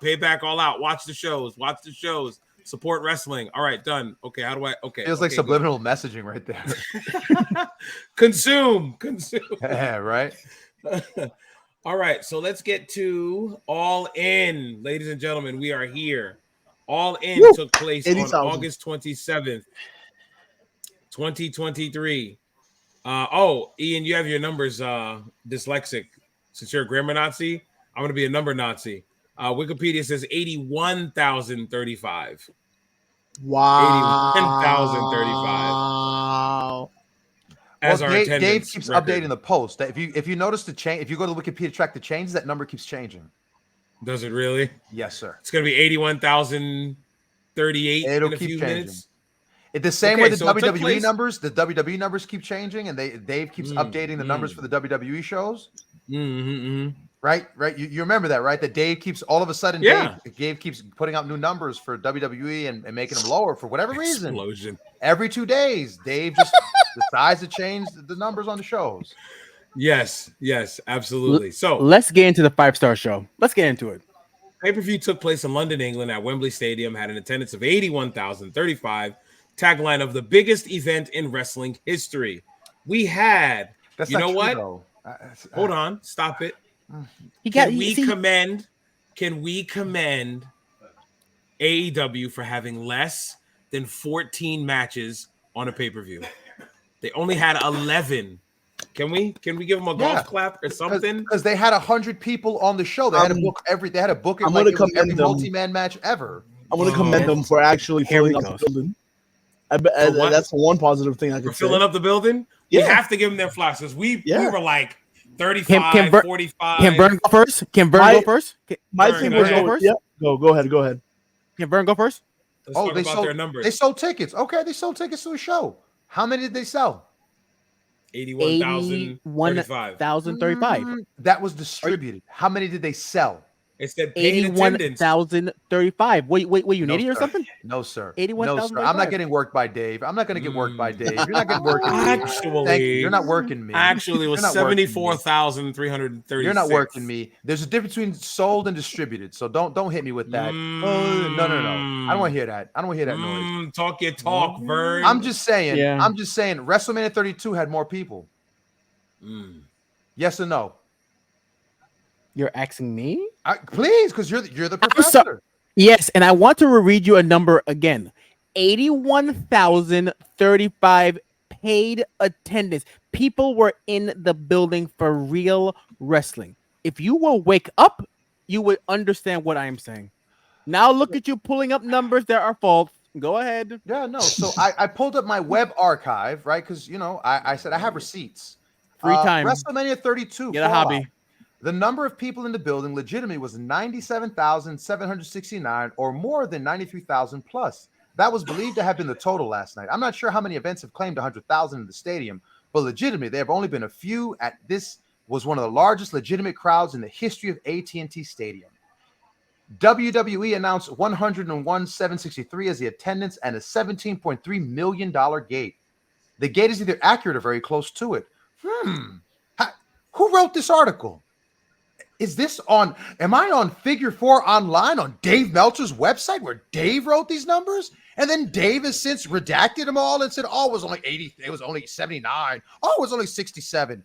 Gee, Dave, tell me, prof, since you put money in Dave's pocket, how long you could keep putting money in the pocket of a man who has to keep redacting the numbers just so he can prove his point?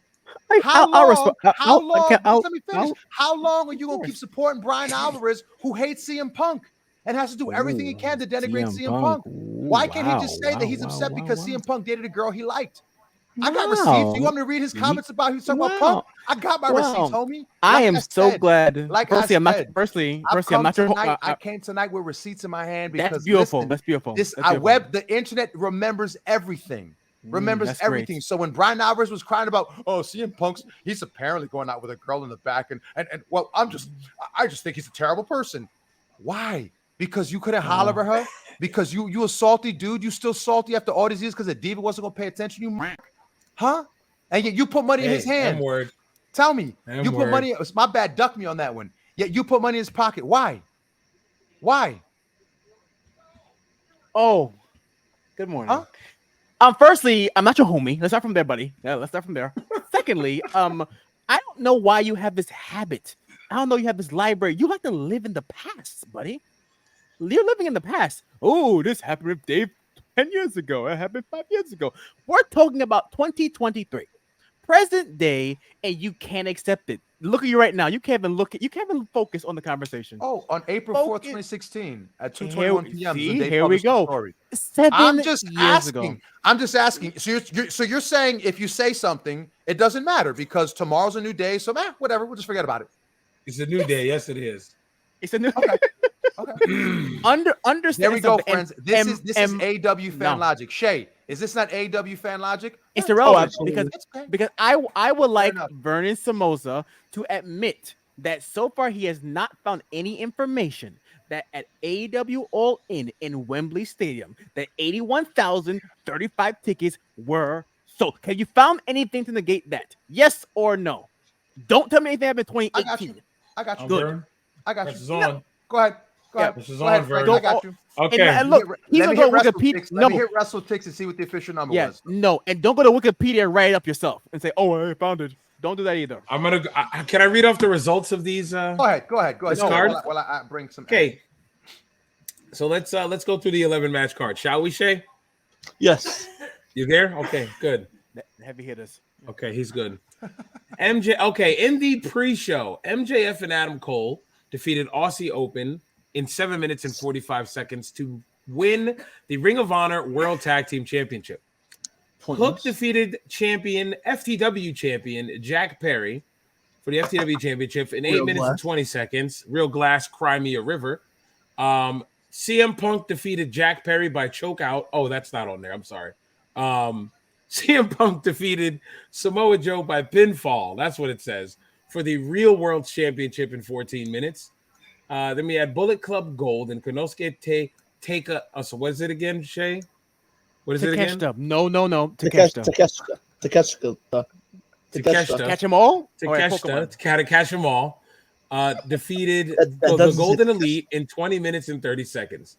FTR defeated the Young Bucks for the AEW World Tag Team Championship in 21 minutes and 45 seconds. And in the Stadium Stampede match, Team Eddie Kingston defeated the Blackpool Combat Club in 21 minutes and 30 seconds. Penta Escudo. In a four-way match for the AEW Women's World Championship, Saraya defeated Toni Storm, Hikaru Shida, and Dr. Britt Baker, DMD, in 8 minutes and 50 seconds. Yeah. In a coffin match, Darby Allin and Sting defeated Swerve Strickland and Christian Cage in 16 minutes. Will Ospreay with Don Callis defeated Chris Jericho with Sammy Guevara in 14 minutes and 55 seconds. And in a House Rules, which was no holds barred 6-man tag team match trios match for the AEW World Trios Championship, Billy Gunn and the Acclaimed defeated the House of Black in 10 minutes and 50 seconds. And in our main event of the evening, MJF defeated Adam Cole to retain the AEW World Championship in 29 minutes. Just one note I want to say before we go. 3 matches in a row were over 20 minutes long. Matches 4 through 6. And it felt which would be match 2 on the main card through 4 were all over 20 minutes long. Just letting you know that now. Let's start with eeny, meeny, miny, mo, catch a tiger by the toe. $2, let him go. Eeny, meeny, miny, Professor.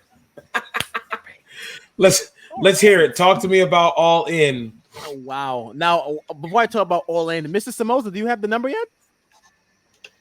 Oh, no. I'm going to wait for my time. I'm going to wait for my time. I want you to go ahead. Oh, yeah. He went on Wikipedia, guys, to look up and type it in for himself. So no worries. It's on WrestleTix. No worries. No worries. Oh, yeah, I got your boys. I got your boys, your people.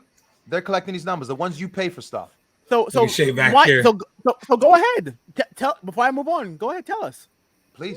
The floor is yours. Oh, no, it's never. The floor is never mine. No, you always want. We're gonna go to Shay then. If neither one of you start. No. I will start. Overall, and we're gonna go match to match. We will. I got some photos are gonna pop up. I will say that All In was not WrestleMania. It wasn't Survivor Series. It wasn't SummerSlam. It wasn't Starrcade. It wasn't even Super Clash 3. It was Great Balls of Fire. It was not even that. It was pretty much. It was Dynamite. It was a double Dynamite. It was Explosion. It was mid-in. All mid. Yeah, I watched the show and it's like, well, okay, and I have my thoughts. I mean, there's some things that I enjoyed and I enjoy it because it's like it's Dynamite, it's AEW. It's like okay, but like when you watch WrestleMania, you feel like wow, like this, like the spectacle. Like this was like, oh, it's Dynamite. It's longer, so. That's the thing. They didn't even put on a spectacle, and they tried with that Stadium Stampede, and it just failed miserably. I don't know about that. So I don't have much to say. My favorite matches were Punk and Joe, Omega and not Omega, Ospreay and Jericho. The tag team match, that FTR and the Young Bucks really disappointed me. Went way too long. The 6-man with Kenny Omega and stuff. The amount of times they were in the ring with just straight no selling the ref. I don't remember one thing from that match, honestly, other than the finish with Takeshita rolling up Omega. My favorite match to watch was a coffin match because it's Sting doing whatever the hell Sting wanted. Was great. Hey, Mox was bleeding, guys. Mox was bleeding. Punk was bleeding for no reason. What else? What else can I just spitball right now that I remember from the pay-per-view? The ladder breaking. Screen. Yep, the skewers, the ladder breaking in the Stadium Stampede. It was Penta Escudo when he came out for his random entrance. When they fell off the ladder, it broke, and then the camera cut. Then the camera goes back on, and they were rushing to do the sunset flip spot on the ladder. Yeah. Then the main event, I just didn't like the main event. The double pinfall finish killed the whole audience almost. It was really, So that's just me spitballing my thoughts right now. I don't know if I have anything else to say about this show. Real quick. Remember how they said these two do not get along? When I say these two for the audio list, I'm talking about Santana and Ortiz. These two barely reacted to each other. Shay, yes. If you and I were a team at Wembley, 81,000, we are getting the freshest gear. newest, cleanest gear that me and you are going to match and look good in, right? And we are interacting. Give me a double hug. Yep, facts. We're seeing two individuals here. Yep. In this picture alone. In this picture, these two came out separately. Yeah, dude. During their spots that they had together, they didn't even like interact with each other after it. Yeah. They just went through the motions. So like, it sucks to see, but hey, what can you do? It is what it is. There's the boo-boo face right there from my guy Ortiz. Like, this is one team that should have been everywhere, like at one point. Yeah. And now they're just for sure. Now they're just there. All right, let me get ready. Vern's favorite spot with the crushed glass in the reverse duct tape hand, right? He screamed. Okay, so Vern. Here we go. Yeah, sorry for rambling, but like I just had to spit out my thoughts. Like that's all I had. That's not rambling, but that's what we're here for. Talk to me about All Out, Vern. Oh, the women's match wasn't as much of a car crash as I thought it was going to be, so I guess that's a plus. I enjoyed the story with the mom. Yeah, I enjoyed that. So that was a smart way to get into it. The show had its moments. That was a good spot too. Her in the finish, and she came with the foot stomp. Yeah, that was smart. All right, Vern, take it away as I continue to scroll through. All right, here we go. So I'm gonna say I'm gonna go with Shay. I missed the opening match with MJF Adam Cole. Didn't catch that. You didn't miss nothing. Okay. Right. When I heard they won, I groaned because I thought, God, oh man. Wait, time out. Go back to this. What Yep. This. Bro. The dude wasn't even on beat. When this for the audio listeners, it's a Swerve Strickland entrance. Swerve Strickland with the rapper from his song. I don't know who the rapper is. It was Trash Rapper and Dagwan he was way off beat. Oh wait, what's the DJ? Woo Kid. It's Woo Kid. Woo Kid, and Woo Kid was out there with him. Yeah. Why? Why, bro? From like looking at this, I'm sorry for cutting you off. No. The tunnel entranceway is probably the best thing AEW's ever done. If AEW kept that entrance, phenomenal. I thought that was the best entrance I think AEW's done. The double tunnel TNA style I thought was one of the best entrances I've seen. The way they're set for wrestling in general. This one looks good with the screens everywhere, but very simple. Tunnel style, I liked it. And I'll tell you, I'll say this. I like Swerve's look here, Vern. I don't know about you, but I like Swerve's look here. But go ahead. He's wearing what's his face's robe. That was Jimmy Rave. Jimmy Rave. That was Jimmy Rave's robe.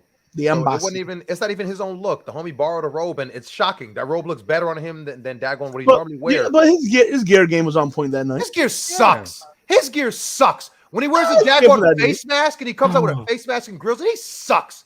Dagon's second rate thug. Get out of here. The actual gear sucks, you're saying? His whole look. He's biased. Stop it. He's biased. SoundCloud rapper look. Stop it. He's biased. SoundCloud rapper look. Get out of here. Hey, I can't agree with you, Vern. I think you don't have to agree with me. You don't have to agree with me. It's about time. Here comes logic. I know. Christian Cage. I'm not with you on that one. As simple as Christian Cage's gear is, like lack thereof, it's probably my favorite with the turtleneck, the cutoff. I like Cage's gear better. Christian is amazing. That's it. Yeah. I've always been a Christian Cage guy. Black was better than these Swerve tights with the belt. Yes. And the knee pads. Yes. Vern, you tripping. Bro. I've been trying to tell you guys. Nothing Swerve's done has impressed me. Swerve is bulked up. Me and Shay noticed that when we watched. Swerve is bulked up. He's gotten his body in better shape. And that match is unfair because they have to do a rematch, call it back. Yeah, Swerve's dreads were out. Swerve's dreads were out, so you can't say T-shirt Sting is in full effect. So what do you think of Sting's performance from this match, that was double T-shirt with a daggone body vest underneath it. Sting looked bulky. What did you guys think of that performance of Sting on that? I love the fact that Sting jumped off when Sting jumped off the table, jumped off the apron, and that right there when he dangerous spot just sat on him. When it didn't break, he decided that, you know what, I'm just gonna sit on you, and he. Yeah. I wonder if Sting contemplated going to the top because this man goes around everything, gets it like doesn't go right back on the apron, gets in the ring on the other side of the ring, walks to the corner, and then just climbs back to the apron. So I wonder in the same spot. In a split second, this man contemplated going to the top to put this man through a table. But also, I know we haven't brought this up, but while Vern is pretty much lambasting Swerve for his outfit, I want to celebrate Sting's outfit because Sting brought us back to. Why do you want to celebrate it? Why do you want to celebrate it? Why he gave us Wolfpack Sting, Joker Sting, and he came out to his Crow entrance. So WCW 2000 Sting. Look, he came out to Metallica. That was the best thing about it. He did not give us Wolfpack Sting. Yeah, okay? The shirt he's wearing, Frank, is red. Is it not? What are you, an idiot or something? It's red. No, not that one. The one right there above it. He gave it right there. This one? Okay, red down, shirt, down, right? go down. Down to the left. That's WCW's thing. To the left. Right there. He gave it to us. But that's the actual Wolfpack shirt, though. Yeah. I don't see red face paint, sir. It doesn't. Look closely. Go back. Oh, go back to the picture. Because I have to educate you now because you're not listening. That's TNA. That's TNA. Red Sting. Red is on the lips. Thank you. Look, that's the Joker. That's blood. I'm done. That's a Joker cut with the blood. Go ahead. Go ahead. Go Red. Go ahead. I'm just saying. Sting should have kept his. Sting should have kept his look that he had in the vignette that night. The what was it? With Jack the coat. Ripper. Jack the Ripper. That look was dope. Yeah. And then he comes out and he came out of regular clothes, and it made no sense. Yep. Made no sense. But Sting came to get a check and to have what's that word, friend? We can't say Sting hasn't been working though in the matches he has been. He's been working hard. Sting has been putting in the work.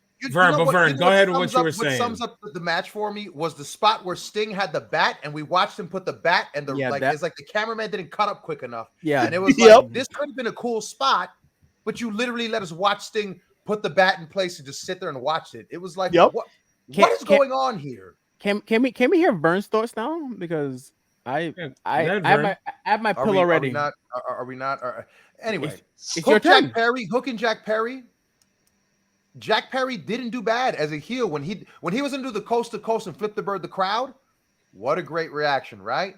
Yet still, Jack Perry is an idiot. That suplex on the glass, where busted his arm. Stupid. The Rolling Thunder spot was pretty dope though. That was a pretty cool spot. Listen, the match had its moments. I'm not gonna crap poo-poo all over it, but holy cow. Hook what was the point for it to end with Jack Perry with the line, right? With the line that caused all the controversy. It's real glass. Cry me a river. Hey, the best thing about that was me and Frank were joking, saying that Punk was pacing back and forth. Yeah. We were joking about it. We were like, Punk's pissed right now. He's pissed off right now. He's 20 minutes later, I'm like, Frank, look at this. And I show him my phone, and it was the whole brawling thing. Yeah. Yo, Frank. So somebody reported that what's the name? Brody Lee had hurt his hand because he punched the wall in the back. Did you notice Brody King? Brody King? Brody King.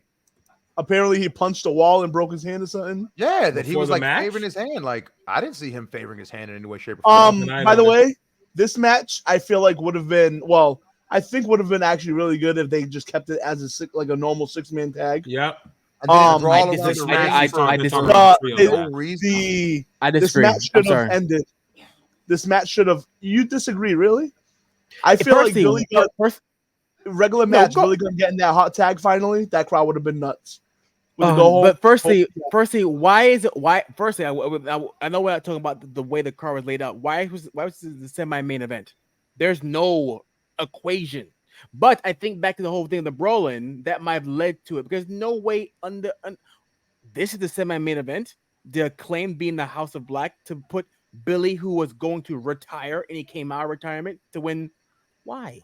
And then to see what they did on Dynamite tonight. Those trios styles, pink belts. So have you seen that, Shay? What was the point of him bringing back the BA Billy Gunn? Because Paul White told me that this guy's dangerous. Badass Billy Gunn is a dangerous guy. Malachi Black kept beating. Hold on, Shay. Black kept defeating Daddy Ass to the point that he lost his confidence. So that's why he retired. So they said they weren't going to bring Daddy Ass back. They were going to bring Badass back. And that's why he's Badass Billy Gunn with a for double this match. D's. With 2 D's. Yeah, because that he'd doesn't- get sued if he had 1 D. Man, I Just saying, don't this get match it. should have ended on the triple famouser.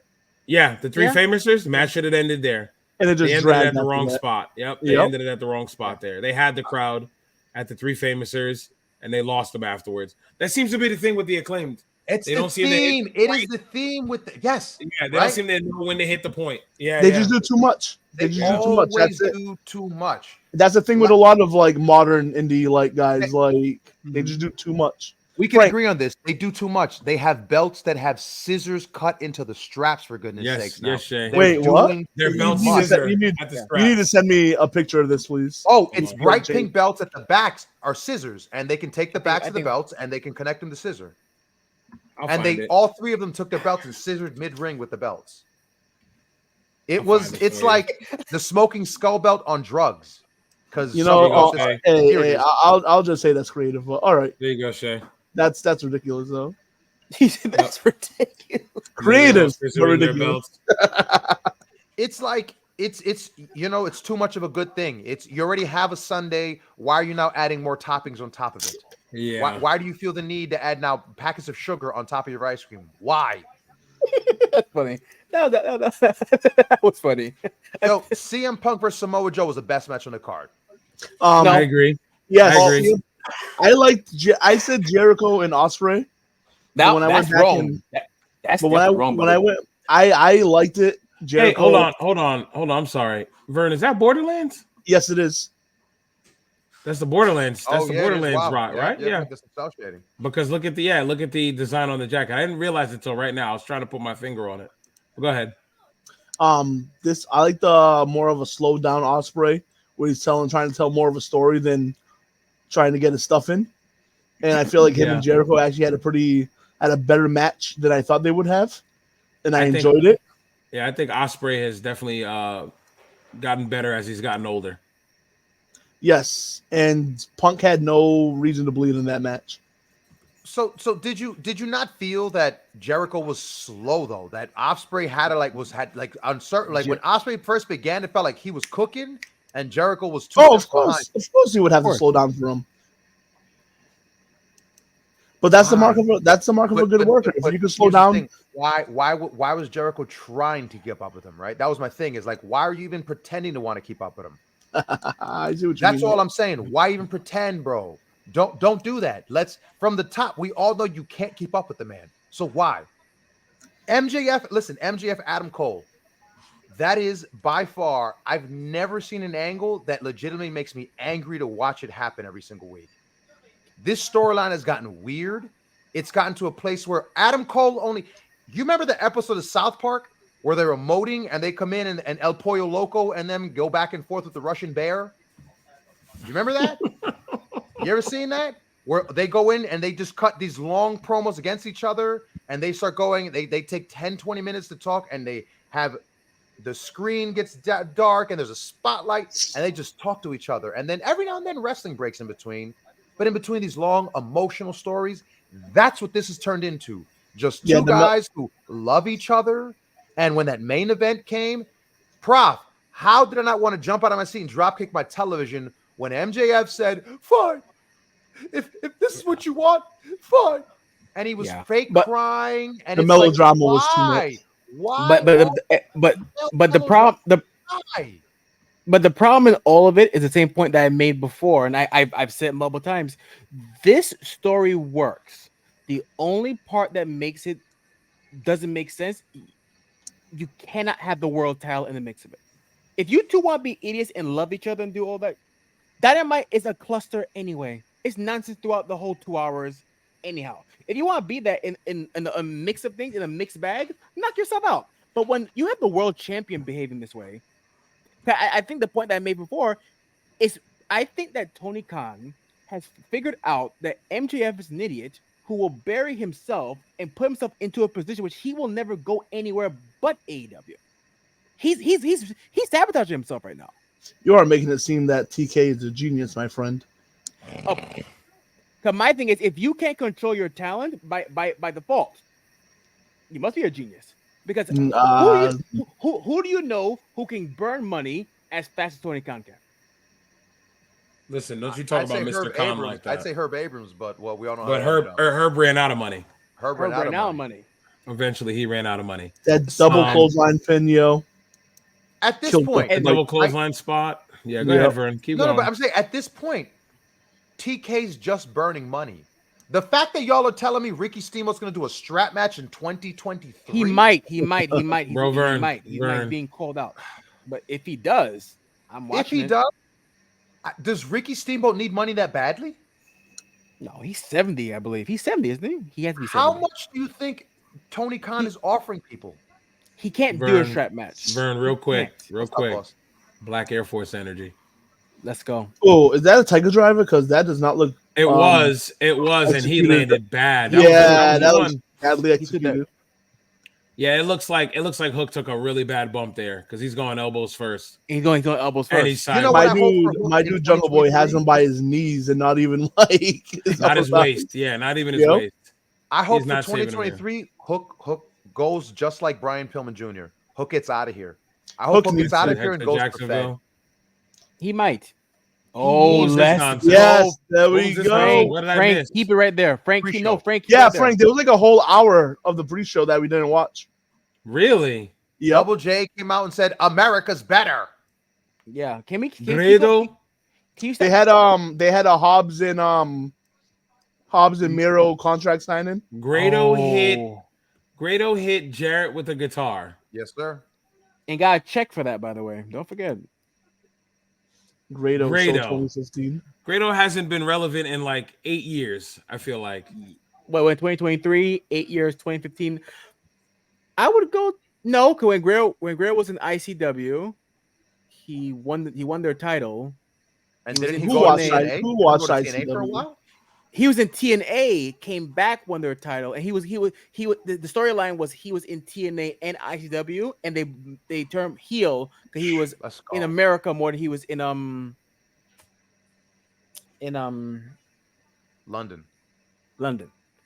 But it worked. I mean,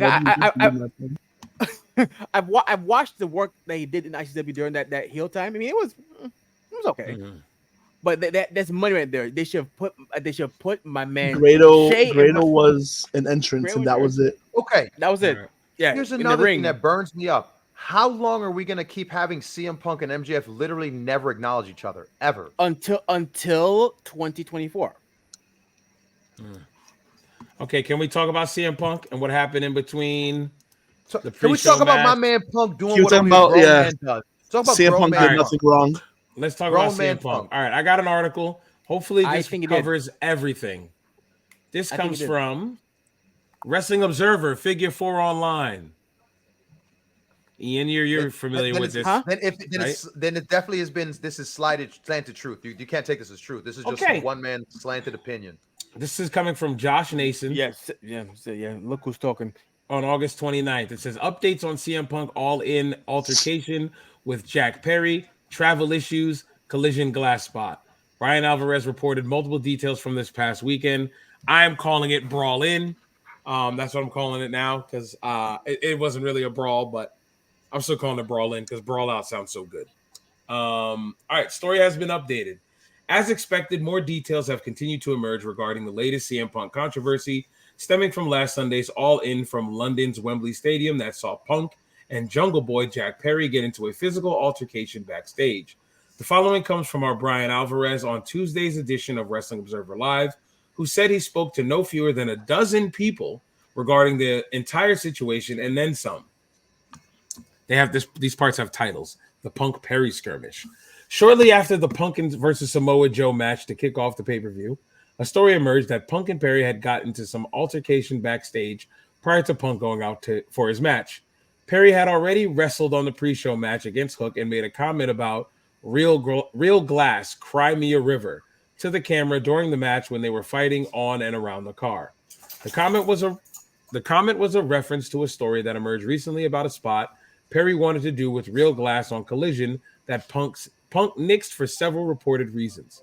Alvarez said it was described to him that Perry was backstage Sunday having cuts worked on following getting dropped on the car's windshield during the match when Punk walked over to him and asked if Perry had a problem with him.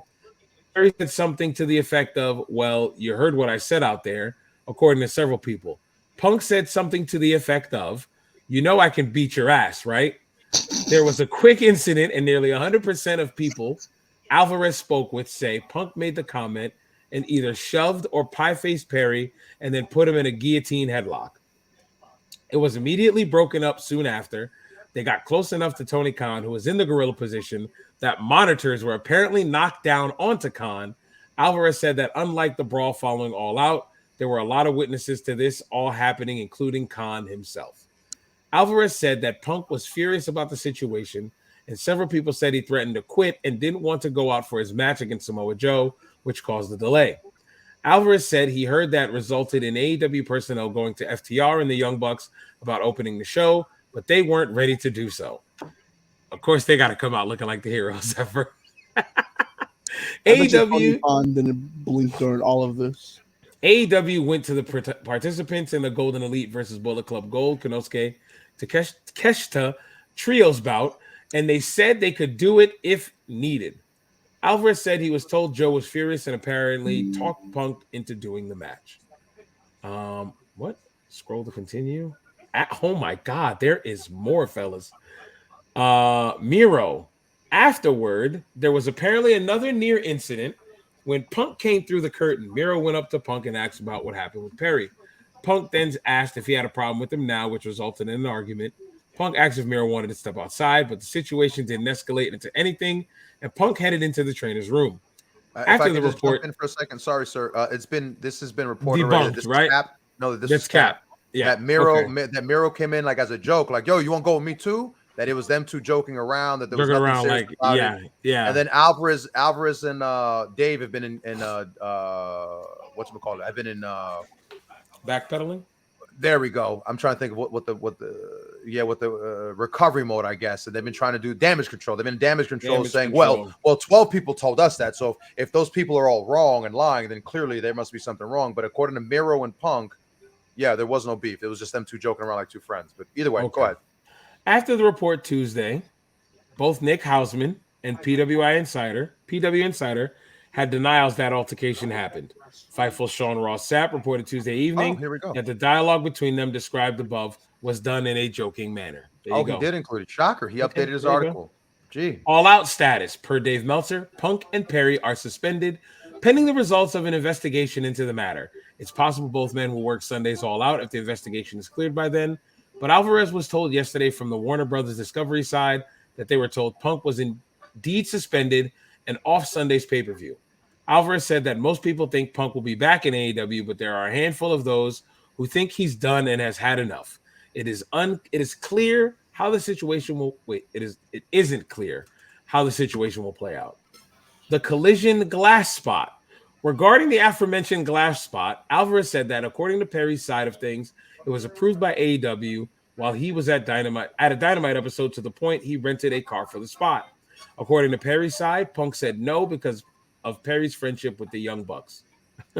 Alvarez said the argument about the glass spot was known within the company for weeks prior to when it first came out. Alvarez again told the story he had heard about Perry having a vacation plan and that he wasn't trying to get out of working the next week, as had been reported was the feeling from Punk. All right, guys, last spot here. London travel woes. A story emerged on Monday that Punk found himself with no AEW-provided transportation when he arrived in London on Saturday morning, and that when he called the driver that was supposed to be there, the number didn't work. He eventually took the tube train and had to get assistance of some fans to find where he was going, which was supported by some pictures that found their way to Reddit. Alvarez said there are two versions to this story as well. One is that Punk arrived and couldn't get a hold of anyone and decided to take the train. The other version is that he did get in touch with someone and they either asked or he offered to take the train. He was fine with it, and then once he was on the train, he got lost. It's unknown why he didn't take a cab or an Uber, but Alvarez noted it was difficult for most people, including himself, to get an Uber during the weekend. Okay. That was a long article to talk about all the CM Punk shenanigans. Gentlemen, Let's go with Vern on this one. I don't think you started one yet. Hey, I'm gonna say it like this. I stand with Punk. Jack As Perry's usual. a clown. Jack Perry's a clown, a rotten clown. Who daggone thinks he's somebody who's nobody. Jack Perry's had that energy from day one, where because he's a Buck boy. He's friends from the kids from Cucamonga. That your man really thinks he's arrived, and again doing his best Shawn Michaels. Sorry, Chief, you got choked out. You deserved it. Shouldn't have gone out there talking reckless and acting like you wasn't gonna get responded to. So the fact that Punk was like, "Yo, we got a problem," and he was like, "You heard what I said, man," and he got pie face and he got choked out. Go home, bro. In an indie locker room, Shay, how many times have you seen something like that happen? A dude gets slapped in the face, and a dude got slapped. It's like, bro, get out of here. You just put yourself out there. You got beat up because something you brought on. This ain't nobody's fault but your own. Yeah. Jack Perry, this on you, you clown. Daggone, I'm sorry, man. When's the last time you saw a Jack Perry match you cared about? When's the last time Jack Perry was relevant? We didn't have a music and a dinosaur and a midget in tow. Coffin match. Come on, man. With Christian, come on, man. Right? No, not the career match with Chris. Please. Hey, that had a cool finish. I like the finish. That's it. Again, you know what you had to sit through to get to that finish? Do you remember the crap match you had to sit through? No, the match was amazing. 5 stars. I said it before. 6. The problem with this show was nothing made it special. Everything about it you could have seen on any given Wednesday, any given Saturday, Friday, excuse me, any given Friday, or you could have just seen this match. This show as a whole was just a regular. All right, show. all right, buddy. Let me jump in. All right, buddy. Because you keep skipping back to the show, and we're talking about Punk and and I stand with Punk. It's clearly Punk should be on AEW this weekend. He should be at the show because Punk. There's clearly a hit out on CM Punk, right? Like, on Brian Alvarez and your boy, the guys you pay, the guys you subscribe. I'm just saying. CM Punk never started a fight. My dude said, if you have a problem with me, come say it to my face. People did, and they found out, right? Jack Perry got and he's the bad guy. Now, I'm sorry. One at a time, fellas. One at a time. We can barely understand. So tell Burn to shut his mouth. And Ian, just go. Let me speak. Jesus. Now overall, I want to provide a different take. Now, do I stand with Pepsi Punk? Absolutely, Pepsi Phil. I get it, but here is what. And Shay, you might remember this, and Frank, Vern, of course, you will not remember it because you don't watch wrestling across years. But you remember the Triple H CM Punk promo from 2011, right? Where he's singing that. You remember this time period, right? CM Punk has proven time and time again why he cannot be a leader because he does not know how to handle people who are not on his level. WWE kept him on a leash. Exactly. But my thing is, you were in WWE for so many years. Do you not learn? Clearly, he hasn't. You haven't learned that was always my one thing about Punk was all of his gripes against WWE made no sense. Like, man, you were champion for a year. Like over a year. Over 400 something days, and did everything. And worked Undertaker, peak God mode Undertaker at Mania. Like, come on. And think about it, I stand with Punk because at the end of the day, Jack Perry had no business making that comment on the pre-show at that. And like no one, you're trying to be cool, and that doesn't make sense. And he came off like such a dork, yo. Like somebody put the battery in his back. Somebody put the battery in his back. Somebody did that. And no, nothing from you, buddy. No. Nothing from you. Did you guys see that? I don't think it was the Elite. Well, did you guys see that stuff about I don't know if I sent it to the group chat about Punk, the people that work for like AEW's traveling department. Yeah. About being the Elite and stuff, and he's like the head guy. And he changed all of it the next day because anti-Punk. He was like anti-Punk tweets. Yeah. Yep. And Punk. Yeah. How do you, Punk of all people? How do you not have somebody there for him, a ride waiting for him, something to go to like Wembley? According to the Elite fan, nobody had rides. Nobody had transportation. Why was Punk expecting special treatment? I read a whole thesis in the basement about it, about how dare he be entitled and act like he deserves that. Because they're going to make Punk like one of their top stars ride public transportation. But also back to my same point. And think about it, it's like they need Punk. Cause Punk generates. It works, but like there are too many. I feel like that Punk train is gone. But I don't think it's good. It's bring off the tracks because there's no Vince. There's no one to guide. It's not going yet. Not yet. It's not There's going still yet. a little more to milk. But think still about a little is more to that, milk before that cow's done. But I think that I will move on. Is that Punk has no one guiding him. It's a problem that AEW has. There is no one guiding this damn. It's not Tony Khan. It's not the. Nah, the inmates from the asylum. The inmates are running the asylum, and that's why. Think about it. Think about it. When Brock Lesnar had a bad match, he would go into the back, he would shout at Vince and walk away. That's it. It would not go anywhere past anything like that. It would be no dirt sheets, no stories, nothing. But with something like AEW, in which one story can become 9 stories, and then Brian and them will double down on a story to cover another story. I think Brian Alvarez said, one person lied to me, another person lied to me. Pick your lie because someone lied either way. Yo, Brian Alvarez is worse than Dave Meltzer. Yeah. So I hate that dude. And no, don't say anything. No, I don't want to hear anything from you, Somoza. Nothing. Thanks. But to the point, I stand by Punk, but Punk should, even when a child is being a child, you still should be professional because it's still a business. It's still a business. You're 81,035 Vernon Somoza came to see Punk. That is the old school coming out of Punk. Like that man lives and breathes old school, and that's all that you're seeing. But you gotta do business. Here's my thing. Here's my thing. I want to say real quick. Jack Perry goes out there. He's match. If we're doing a whole wrestling card, he's match 2. I'm CM Punk. My match is 3. Mm-hmm. He goes out there. What's he say? Real glass, cry me a river. Real glass, cry me a river. Dead into the camera for the whole world to see it and hear. Knocking on the glass. Goes to the back. Thank you for giving away that some glass and wrestling's will work, by the way. But right, yeah. So screw off. Goes to the back. CM Punk's about to have his match. Why couldn't CM Punk do his match and then come to the back? Now that report was different from what I read, where Jack Perry walked by him and shoulder bumped him, and that's what started the altercation. I don't know if that's true. So I feel like it's just there's so many different stories. There has to be you got to meet in the middle. Like who do you really think went up to who first? Yeah, I'm just saying. I think it's Punk. I bet it was in passing. Kind of like he's walking by, and he goes, "What was that about?" kind of deal. Yeah. And he said, "Well, you heard what I said." Then he got into his face like that. That I could see that. Yo, I just eye faces him and throws him in a choke. My favorite Jack Perry looks like that guy that gets into a fight or gets into a skirmish, and immediately he just goes in head first, trying to bum down head first. Yep. We said that on Sunday. Yes. He probably went like this. Yep.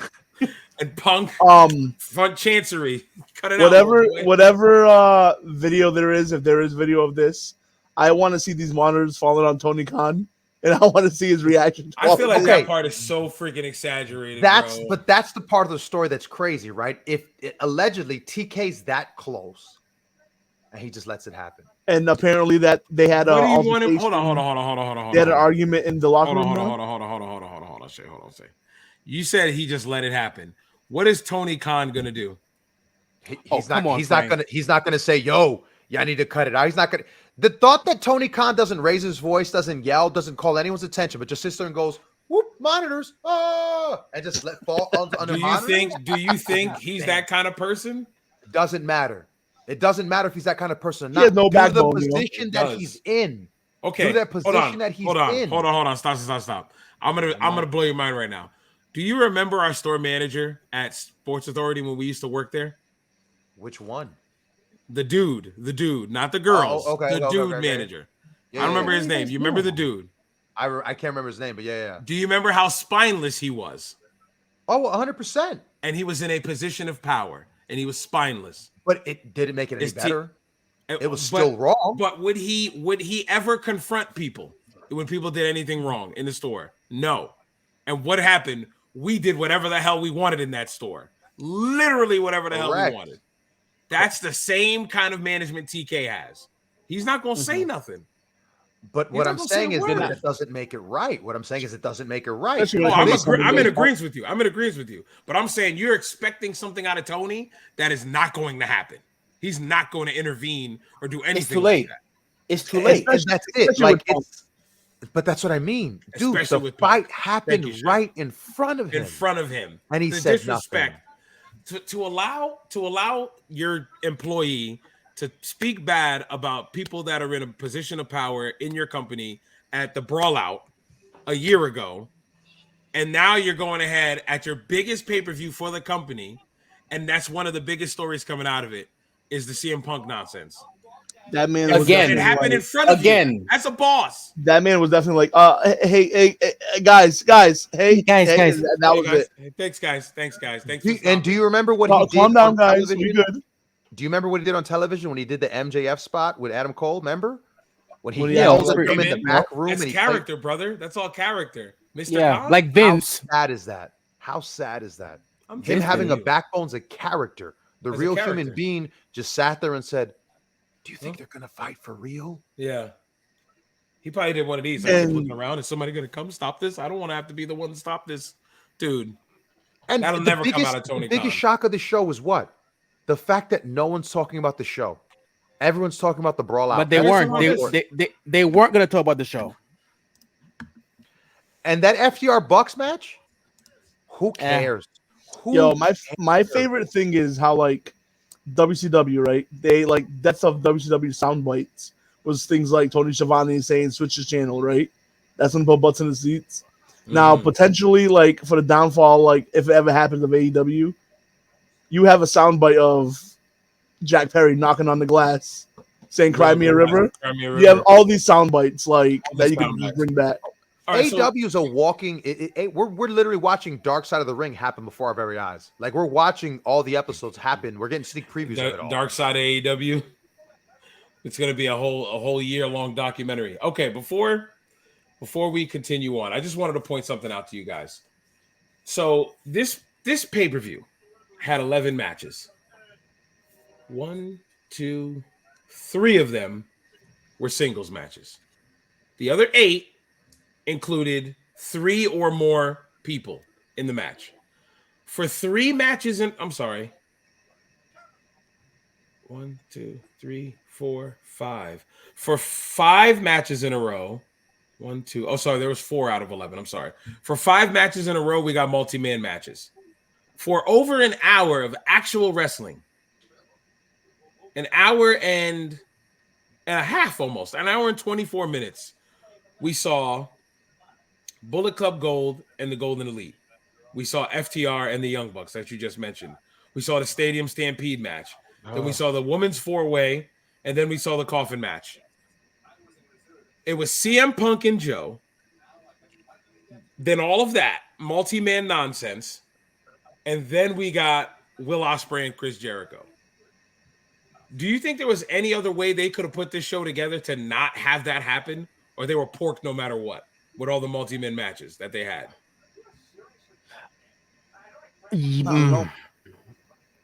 I think if they're trying to treat All In like Mania, we think about WrestleMania 2000. They did the same every match was like because they want everyone to be on the show. Yeah. So like this is it's pretty much similar. You can't not have Britt. You can't not have the Elite. You can't not have Darby Allin. You can't not have Sting. You can't not have Jericho. You can't not have. They were screwed. You can't not have Mox, and you can't not have your people your Orange Cassidy. You can't not have them. But do you need Bullet Club Gold? You don't need them. You do need them and juice, baby.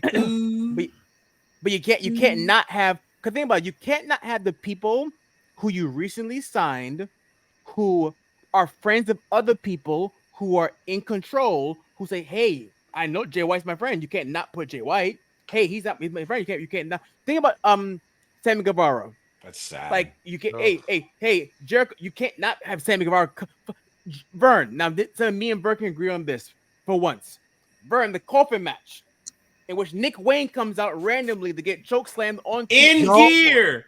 They paid for him to come to London to get choke slammed on a skateboard. Bro, y'all realize Luchasaurus came out with Christian during his entrance and then walks to the back just to come back out. Like, hold on. So let's talk about what we talked about while it happened, Shay. He was the heel. Yep. He came out, did the attack, got attacked by a babyface. Yep. He chokeslammed the babyface. Nothing stops him from continuing to be a heel. Carries him to the back. Picks up the babyface and walks to the back. Yep. Not Nick Wayne valiantly fighting the big heel to the back. Nothing. Nope. Yo, Nick Wayne got paid to bump a skateboard and get kidnapped. And get kidnapped pretty much. After he got, don't forget the barnyard assault where they left his head half sawed off. What are they doing? What are they doing to this kid? In gear. Who else was in gear there that didn't work? Yo, you want to why are they in gear? Like you had a chance to put over Nick Wayne in his New York Hitman jersey. Like you had a chance, like Luchasaurus is here. Here comes Nick Wayne. Big something to the outside, big dive, whatever. They're both down. Now they're gone. That's how you can write them off easily. Nope. And they did it in like the worst way possible. Like, and that's how WWE would do it. That's how Impact has done it better. Impact, and that's saying something. That's Impact would at least shot him with a gun. You know, Impact would have stabbed him with a knife like or something. But coming from indie guys, it's the easiest spot. Face comes in, gets rid of the freaking heel. Boom. That's hit him with something. They both gone. Like that's pro wrestling. That's why. But like I keep telling Vern each time we speak, this is not pro wrestling. It's not. It's fun. It's fun. It's AEW. AEW is, although they call it All Elite Wrestling, it's not wrestling. It cannot be because chill. The tagline is the home of professional wrestling, all right? Yeah, I get it. Whatever. But and this is where Vernon and I we agree on this. The basics. If you don't have the basic foundation of it, it's not wrestling. It cannot be by default. It can't be. And AEW cannot even. I can't think of a card that has been booked so fast, like All Out. The only time that comes to mind is 2009 when Vince was doing the went from SummerSlam into I think Breaking Point, but that was 2 weeks. 2 weeks, and it was the same, and it was the same exact matches. But like, that's usually the closest they'll do. I feel like the E does is like a 2 week, 2 week difference. But a week into it, the basics. Where I think you made a joke. Where is the story? Where is it? Can you look up the pandemic era again? SummerSlam and Payback. They were a week apart. Were they? Roman came back at SummerSlam and then won the title a week later. Wow. You sure it was a week? SummerSlam 2020 was August 23rd. Yeah, Payback was August 30th. What was the cards looking like? Correct. The same matches. So SummerSlam had The Fiend defeat Braun Strowman to win the Universal Championship. Yep, and Drew McIntyre beat Randy Orton for the WWE Championship to retain it. Asuka beat Sasha. Seth beat Dominic Mysterio in a street fight. Mandy Rose defeated Sonya Deville in a loser leaves WWE match. Man, they just retconned that whole story. Yep. Street Profits defeated Andrade and Angel Garza. They were a team. You should let Vernon pronounce that one. Andrade and Angel Garza. Right. And my girl Triple B's Big Booty Bailey defeated Asuka. Wow. For the SmackDown. That's a lot. Asuka had both belts? Yeah. That's right. No. She wrestled twice that night? Yeah, she did. Yeah. No, Bailey had it. No, Asuka worked them both. But she won. Sasha had the Raw title. Bailey had the SmackDown. Bailey had the SmackDown. Yeah, and she wrestled them both that night. I don't even remember that. Okay, so the next pay-per-view, Roman Reigns defeated The Fiend. Ray and Dominic defeated Seth and Murphy. Oh, wow. Wow, it was that time. Keith Lee defeated Randy Orton. Oh, yeah. Bearcat. Shayna Baszler and Nia Jax defeated Bayley and Sasha for the tag titles. I got this is sounding familiar now. Matt Riddle defeated King Corbin. Big E defeated Sheamus. Lashley defeated Apollo Crews for the United States title. That was the. It wasn't the same card. Wasn't the same card. Yeah, it wasn't the same. They card booked it a week apart. I do not remember that though. But to that point, because it goes back and think about if you're gonna book it a week apart, it gotta make sense at least. They had all their top guys though still on that card, not NXT guys. They did. They had the top guys on the card. It wasn't an ROH card. It wasn't like a Ring of Honor card. Like this next All-In card is going to be basically an ROH card. It's gonna be, but I think it's gonna be. I think I'm sorry, we're all over the place here. But even the fact that MJF and Adam Cole, of all people in that battle royal, my God, it's basic logic. Why the Dark Order? Why? But my thing is, why would it not be Matt Taven and Mike Bennett? Why? That's logic. That makes perfect You sense. just answered your question. That's why. Bro, you're asking for logic out of AEW. We know this. You want to see Matt Taven on your TV, brother? No, I do not. Matt Taven killed ROH. He killed. Yes, he did. When he became champion. Yes, he did. became champion at was it Madison Square Garden? Yeah. Imagine having that moment. Me and Brickhouse was talking about that the other day about how Matt Taven killed ROH. He killed ROH. Okay, so we like you said, Ian, we've been bouncing back and forth. Yeah, one question I want to ask. Okay, go ahead, Vern. Go ahead. No, I was just going to say one last point on the Jack Perry thing. Just based on the story we just heard, right? Just based on the story we heard, if Jack Perry cleared with AEW, right? He cleared with AEW management. Why didn't AEW management tell Punk about it? How does Punk have that much pull for a show? He does because apparently Collision's his show. Why? Punk definitely has money invested in this company. Thank you, He Shay. is definitely a secret, secretive, in power. He definitely has somebody. Silent I think Punk has power because Tony Khan's just a fanboy who's just. So does Jericho have the same amount of power? Jericho has a 10-year contract. You keep saying that. I understand that. That's does he all have he as needs? much power as CM Punk? Yeah. Oh yeah. I think Jericho has not power. I think his influence, not power. I think Punk has power versus influence. I think Jericho has power. I don't see Jericho being. I can't see Jericho being the one to pull his power like a Punk would, though. I don't. Come on. You don't think Ocho would? I think you're being a little kind on Ocho right there. Yeah, I mean, Chris Jericho, and the point that we made, Jericho and Ospreay. I mean, there are botches. And Shay, you said that was a match you enjoyed. I mean, Jericho towards the end. I like Jericho and Ospreay. I like that match as well. Sorry guys, that's that. Like Ospreay worked real. I love how Ospreay worked the match, but Jericho was just making mistake after mistake. He was tired, and remember, we watched it towards the end. He was gasping for air, gasping. His career's been gasping for air for the last 5 years. False. Jericho is a 8-time world champion, the Ocho. Don't forget. And also I'm sorry, can I make a point before we move on? We're talking about Wembley being the biggest wrestling event in history, right? But also, do you know that Fozzy performed in front of the biggest crowd in their 81,035 people paid to see Fozzy? Of course, they had to do freaking Freddie Mercury. Yeah, they could have paid respect to any other British. No, I like that. I like that one. I like that one. It's okay. If it's not broken, don't fix it. What you guys doing? You two are moving the goalposts. That's the way you're doing right now, and I'm not letting it happen. Because he shouldn't have done the Freddie Mercury. If it's not broken, don't fix it. I don't understand what you mean bro. by It's been broken. What do you mean? No, both of you idiots anyway. You don't know anything. What do you mean by it's not broken? Don't fix it. What do you mean by that? If referencing that artist in London is what everyone else does, why not keep doing it? What are you talking about? What am I talking about? What Jericho did before he did his Judas, that whole call and response, that's okay because everyone does it. It's okay because if it's not broken, don't fix it. Who does that? Don't worry about that. Name an artist that does that you think I don't does have that to. spot. I don't have to. I watch a lot of. Hey, I'm a metal and rock listening. Okay. I haven't seen that spot. I'd love to know who else does that spot. It's irrelevant. What did I miss? Is that when I went to the bathroom, Shay?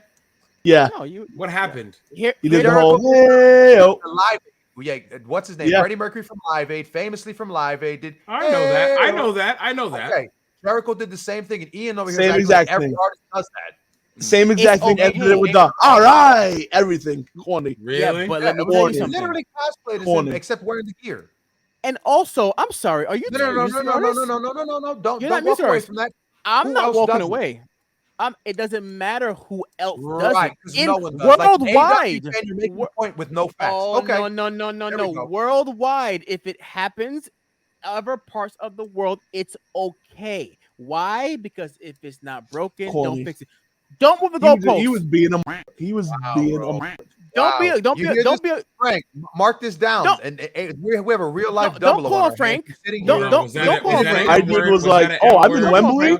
I'm in Wembley. This is the only thing I could do." What? Freddie Mercury, UK? Okay, let's do it. Oh, the no. Bucks. And you Oh, want- let the Bucks come out dressed as Freddie Mercury too. By the way, that was even cornier with their horrible gear they wore. Is it cornier or is it just having fun? This is in the 80s, Vernon. It's not the 80s anymore. People have fun in their wrestling now. They have Okay. fun. All right. Just to reel us back in, I got a question to ask. Beatles, The Who, Rolling Stones, U2. Come on. You're gonna pick anybody else?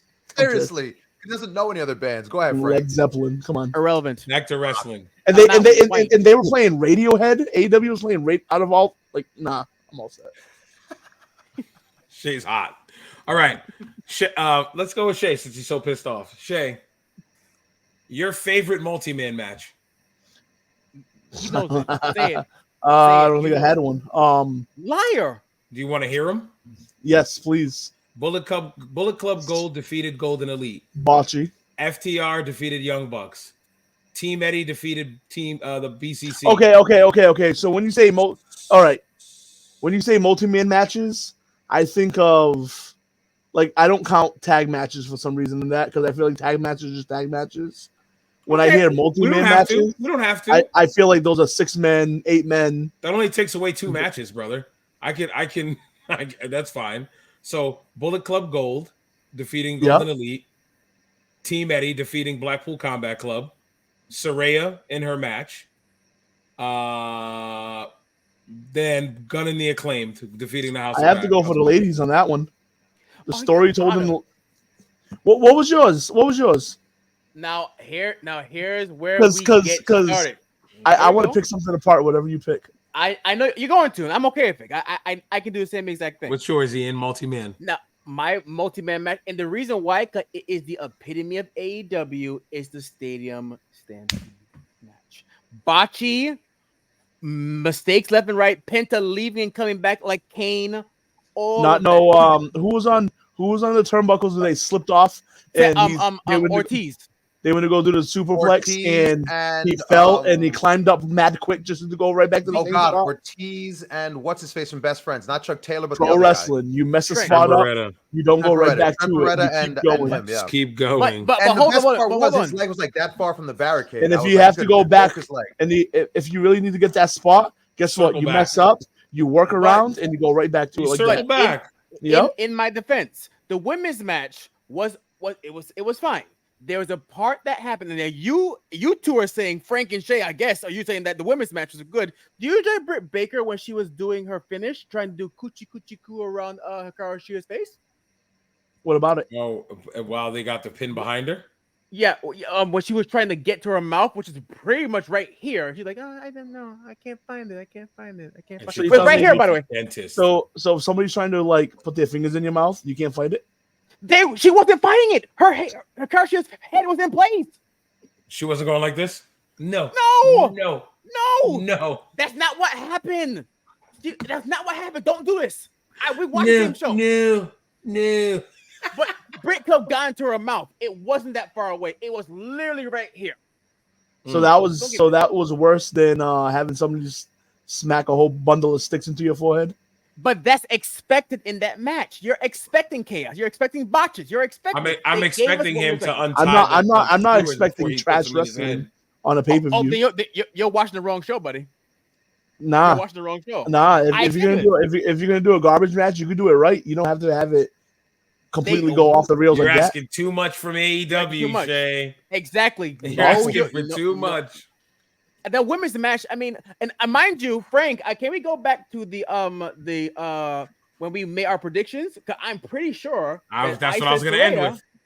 That's what I was going to end with. And Vernon, not Saraya, not Saraya. I'm like, watch.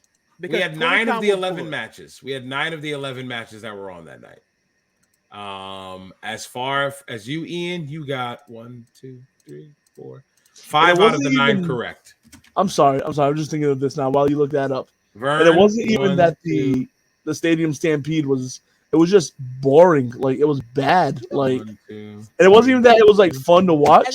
I'm watching it. Zero fun. Zero fun. It's boring. Zero fun. Boring. There wasn't no spots. I was like, ooh, no. Like everything. I was like, oh. I like okay. when I enjoyed when I enjoyed I guess when Penta came out like Kane. I laughed. I think Vern. I laughed when he came back out. I groaned. I laughed. I think we were watching it. And I think some interesting music played. I'm like, what's happening? And then Penta came out, and then the ladder spot happened. So I'm like, oh, that's funny. Yeah, we giggled. We giggled when that happened. That's fun. When you watch TV, let me hear. Let's hear from. The fact that they went back to the mom pulling up in a minivan was great across the pond. Long-term storytelling. And do you remember when Claudio and Trent Barretta did the Claudio did the suplex on the guardrail? Remember that spot they showed a quick cut of Claudio doing the suplex on the guardrail? You could see the van in the background. Yeah. Mm-hmm. And I said, I was like, oh my God, if Sue does a spot in this match, and lo and behold, Sue gets a spot in the match with a platter of cookies and baked goods on it. Sounds good to me. Fun. That match was the epitome of I'm morally bankrupt. I have no idea what I want to do. Let's just hit each other with crap. Orange Cassidy using Taipei deathmatch glass hands. Yeah, Vern was hot when he saw that. Vern was hot. You could have a garbage match and be creative. That match lacked like no creativity. It sucked. It was just punches and kicks. No flow. No flow. You have to know what you're expecting. You are asking for a company. I knew what I was expecting. I knew that doesn't mean it was awful. That was the worst of all. Absolutely. But also look at where the company is now. You have to come on now. Don't do that. That don't matter. They're still workers. They're still workers. What do you mean? Countless many times. They're better now than they were back then. They're worse. I believe. 1,000. Come on. FDR and Bucks, when they first started, they were into it. Right now, the third one, they don't care. You think people care about what AEW now? They're getting paid either way. No, FDR and Young Bucks went out there tag team and tried. Of all time in all wrestling. Them two tried out there. Them two went 30 minutes? And they tried and they just failed. FDR Young Bucks. Oh, that match. 21. They went 21. The match fell flat. And they went out there, and you can't say they didn't try because they were trying to pull out all the stops. And bro, the finish when they did the freaking the kick out of the big rig into another big rig. Yeah, and even me and Shay were like, yeah, they should have finished that one early too. And then when the Bucks don't want to shake hands and the Bucks walk away still dejected to find out why are they teaming at this next pay-per-view? What's the angle? What happened tonight? Yeah, I'll ask the question for you, Vern. The answer is. I didn't even hear what you said. Fun. Oh, okay. Fun. It's fun when it's fun. I'm sorry. I'm sorry. You know all about the 80s and 70s and stuff. Do you not remember when friend and foe become a tag team? Oh no, MJF and Adam Cole. Example 1. Sorry, let's end off with MJF and Adam Cole. And then let me hop on that one. Our scores. Yeah. Go ahead. Let me hop on that one. Let me hop on that one. Real quick. Let's keep it under 10 minutes. MJF and Adam Cole win the ROH tag team titles. Dumb idea. Because when that happened, because now you go into the main event, like, are you two still faces? And like, it didn't make any sense. It did, and then the match happens. Now MJF as a whole, the main event, MJF as a whole, you see why he's a good wrestler here and there. And Vern points out to me, and once he said it, I couldn't unsee it. When MJF sells, he sells the same exact way. The same exact way. And eventually, Adam, as I said last podcast, that Adam will be the heel in the match. Okay, it made sense that way. The minute the double clothesline spot happened, that it could, even the minute that happened and you restarted after, you're screwed. It was over. And then to make matters worse, Bryce taking that Panama Sunrise. Why? Didn't make any sense to me. Bryce Remsburg. And he yeah, finished the match, didn't he? He bumped twice. So referee bumps twice, took a Canadian destroyer, and still was able to count to 3 at the end of the match. Yep. Bryce is the strongest ref ever. And that Canadian destroyer doesn't mean anything. Yeah. And the point that I'm making this is that... Check your phone, Frank, and the group chat. Check your phone in the group chat. Go ahead, Ian. The point that I make in this whole thing of MJF Adam Cole is the fact that I wish the story would end. I'd watch it. What are you guys talking about? Keep going. Keep going. What's going on here? Keep going. You'll see it in a little bit. Keep going. What's going on? The picture of Bryce in the group chat with the neck brace on after what Franny just said about Bryce being the strongest ref. And that's I was like, check the group chat. You'll see the results of his Canadian destroyer spot. No, you didn't see he's in a neck brace. Bryce is in a neck brace. I sent the picture. Oh, okay, then you sent it. Oh, I didn't know if it was Shay. All right, you sent it then. Yeah. Anyways, the point I'm making is that the MJF Adam Cole, the story in of itself has very pissed me off of beyond words. That the match itself fell flat, and now their ROH tag team. It's like taking all the stories from the 90s and the 2000s and 2010 and putting it together, and no one's guiding it. So it's like, I think that was a match I couldn't get into it. Before we jump to, let's go to Vern after this. Before we jump to you, Vern, hold on. I just want to remind y'all, this story started as these two not liking each other. MJF, it started with the Iron Man match, with all the comments of that the internet was saying about Adam Cole, about his stature, how he's skinny, how he can't do anything, can't do it like he was no more. He came at him that way. They had a match. It went to a time limit draw. He asked for 5 more minutes. He remained a heel and said no. Then they became a team because of the blind eliminator tournament and became best friends within a week. Remember that. It took 1 week for them to go screw you to I love you. 1 week. And then we saw what played out. Granted, some of the stuff they did in those vignettes were somewhat entertaining. I chuckled at some of the stuff, so I can't say it wasn't entertaining.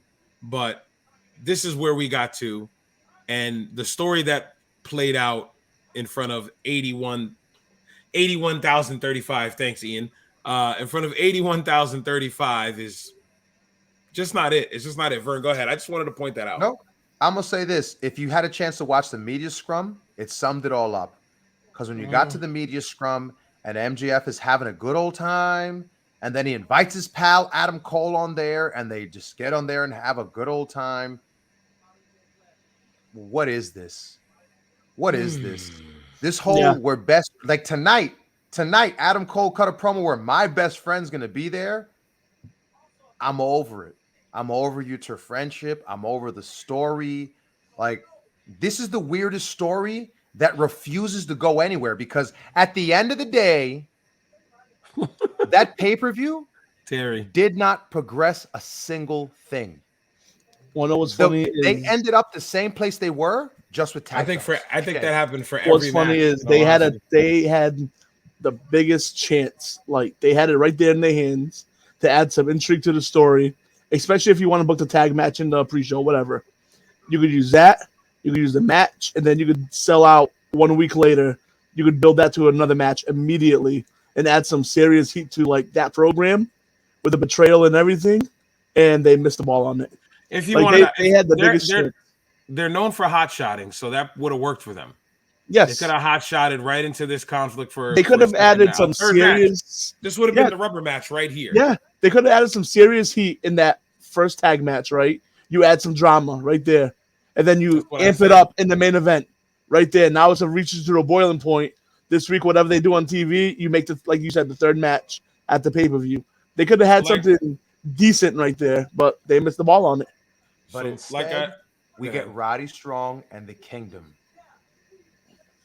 So, like Shay was just saying, Vern, this was the idea that I had. I said, have these guys work the Ring of Honor title match and not win, and start some kind of conflict there.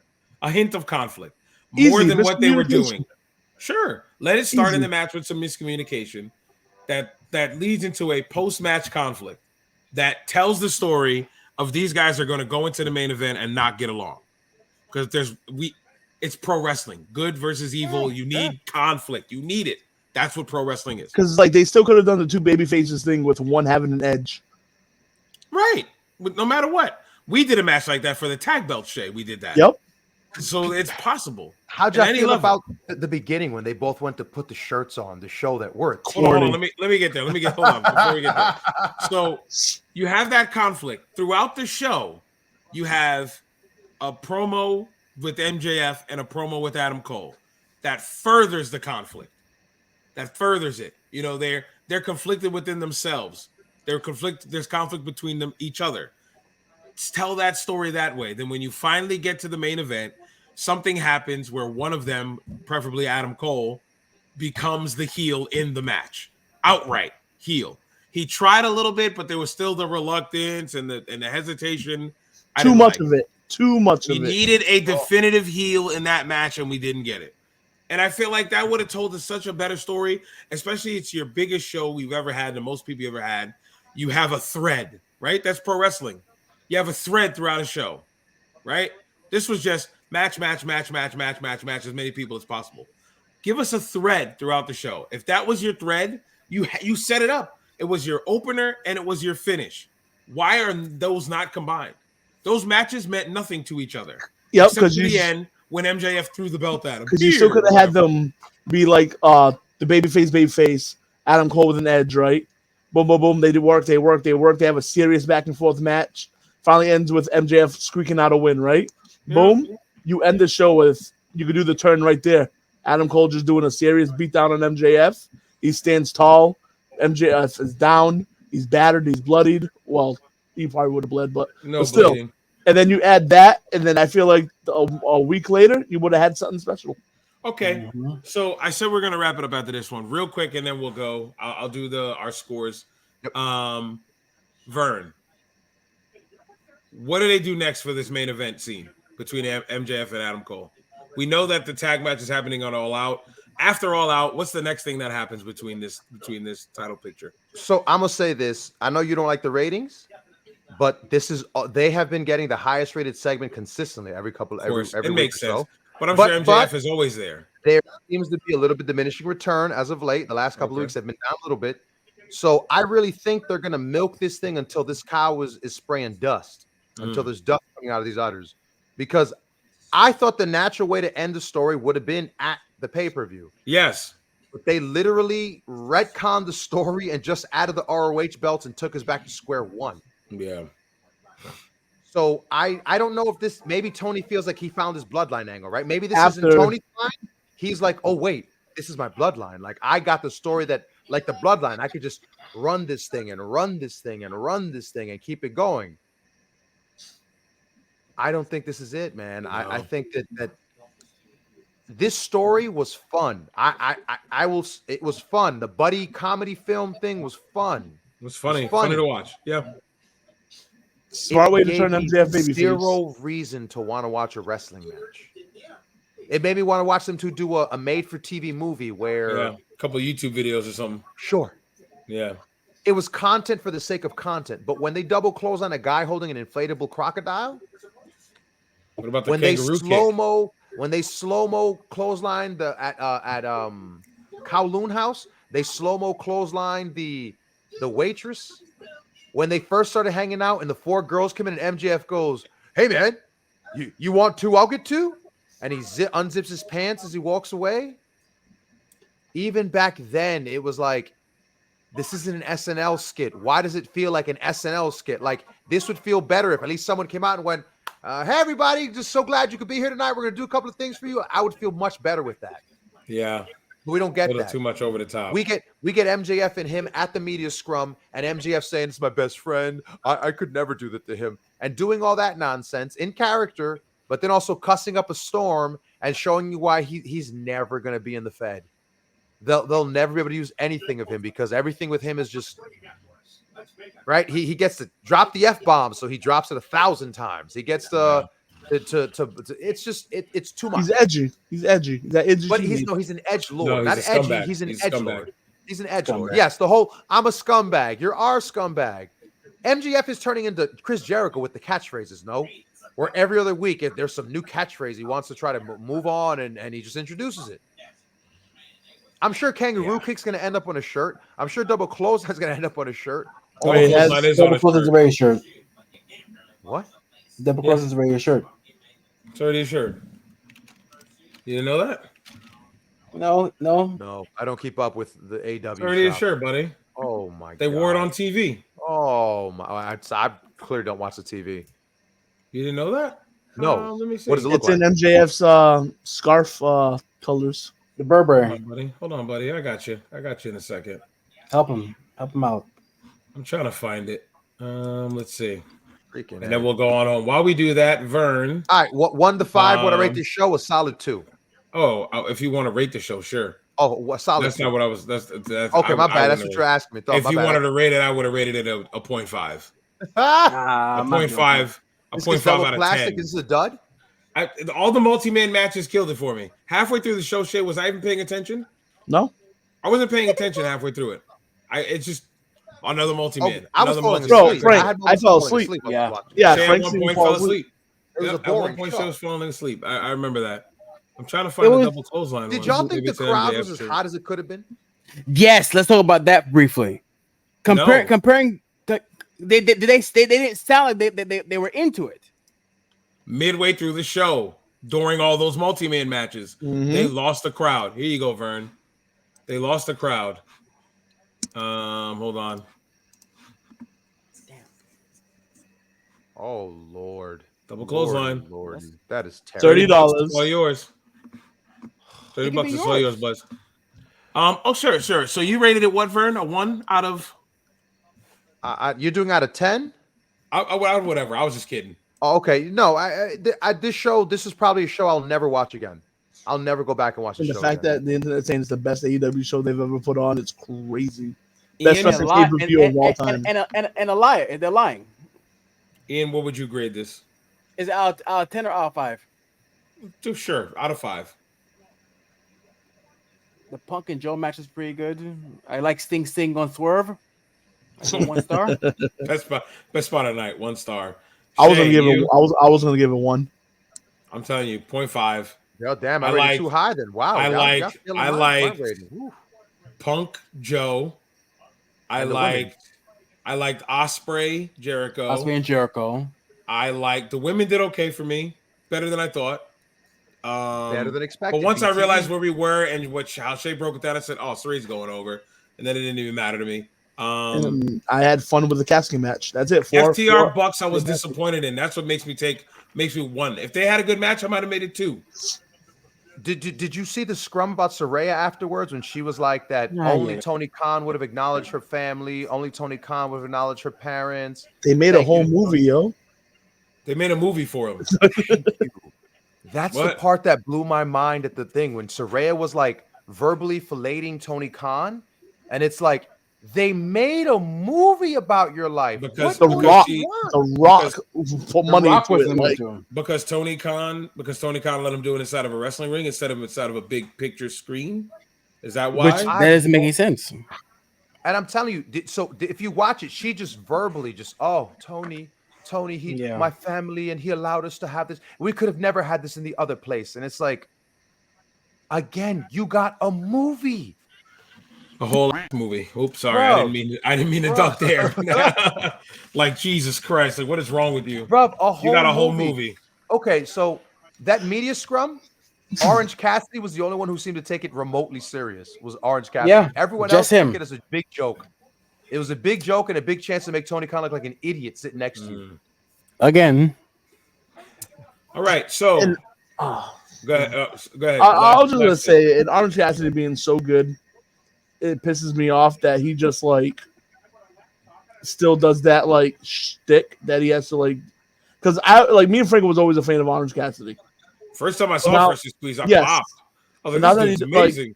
Now that he does it every week and seeing how talented he is, it's like a waste. It's a waste. Yep, sure is. All right, Ian, Professor, 5 out of 9. You picked FTR, Saraya, T. Medi, MJF, and Punk.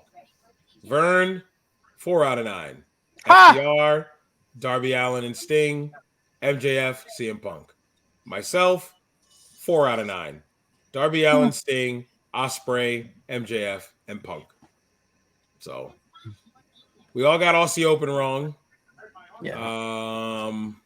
We all got Golden Elite wrong. Happen. It's so stupid that it did happen. Yeah.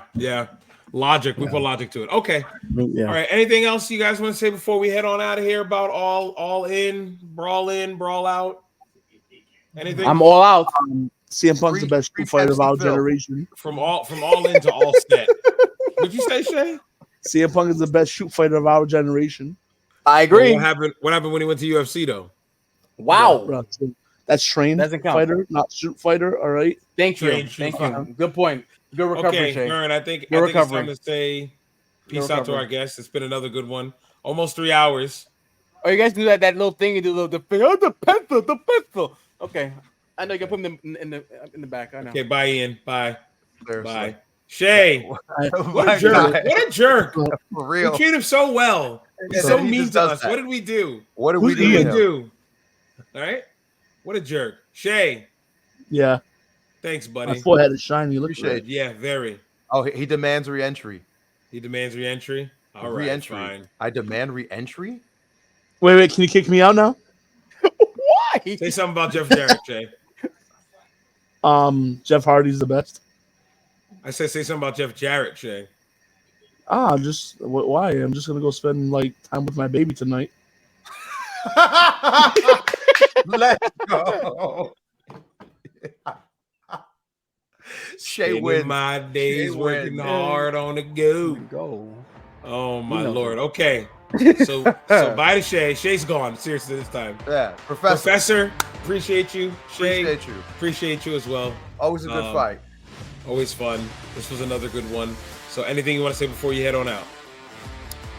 No. I'll be nice. I'll bow out gracefully. Thank you. The king of the death match is indeed Jon Moxley. It is not who you think it may be. On that note, you can send me. All right, bye. Vern. Pencil's waving. Music's playing.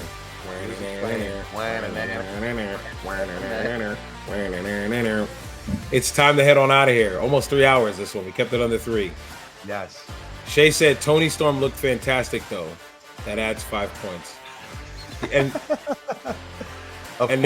then Ian said there's no music playing. The music is playing. You just don't know it yet. All right, so back to the end of the show. This has been episode 40 of the Pay Window Podcast. Everybody hates Punk 2. Everybody hates Punk 2 / Brawl In, Brawl Out.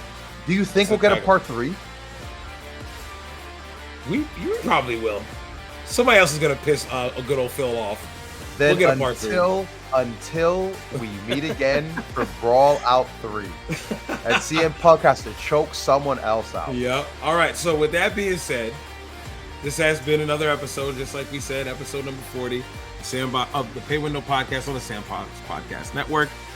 I am for Vernon Somoza, my guy, Vernon Somoza. I am Frank Champion. I am me. He is him. We are they. Say peace, Vern. Peace, Vern. And we're out of here.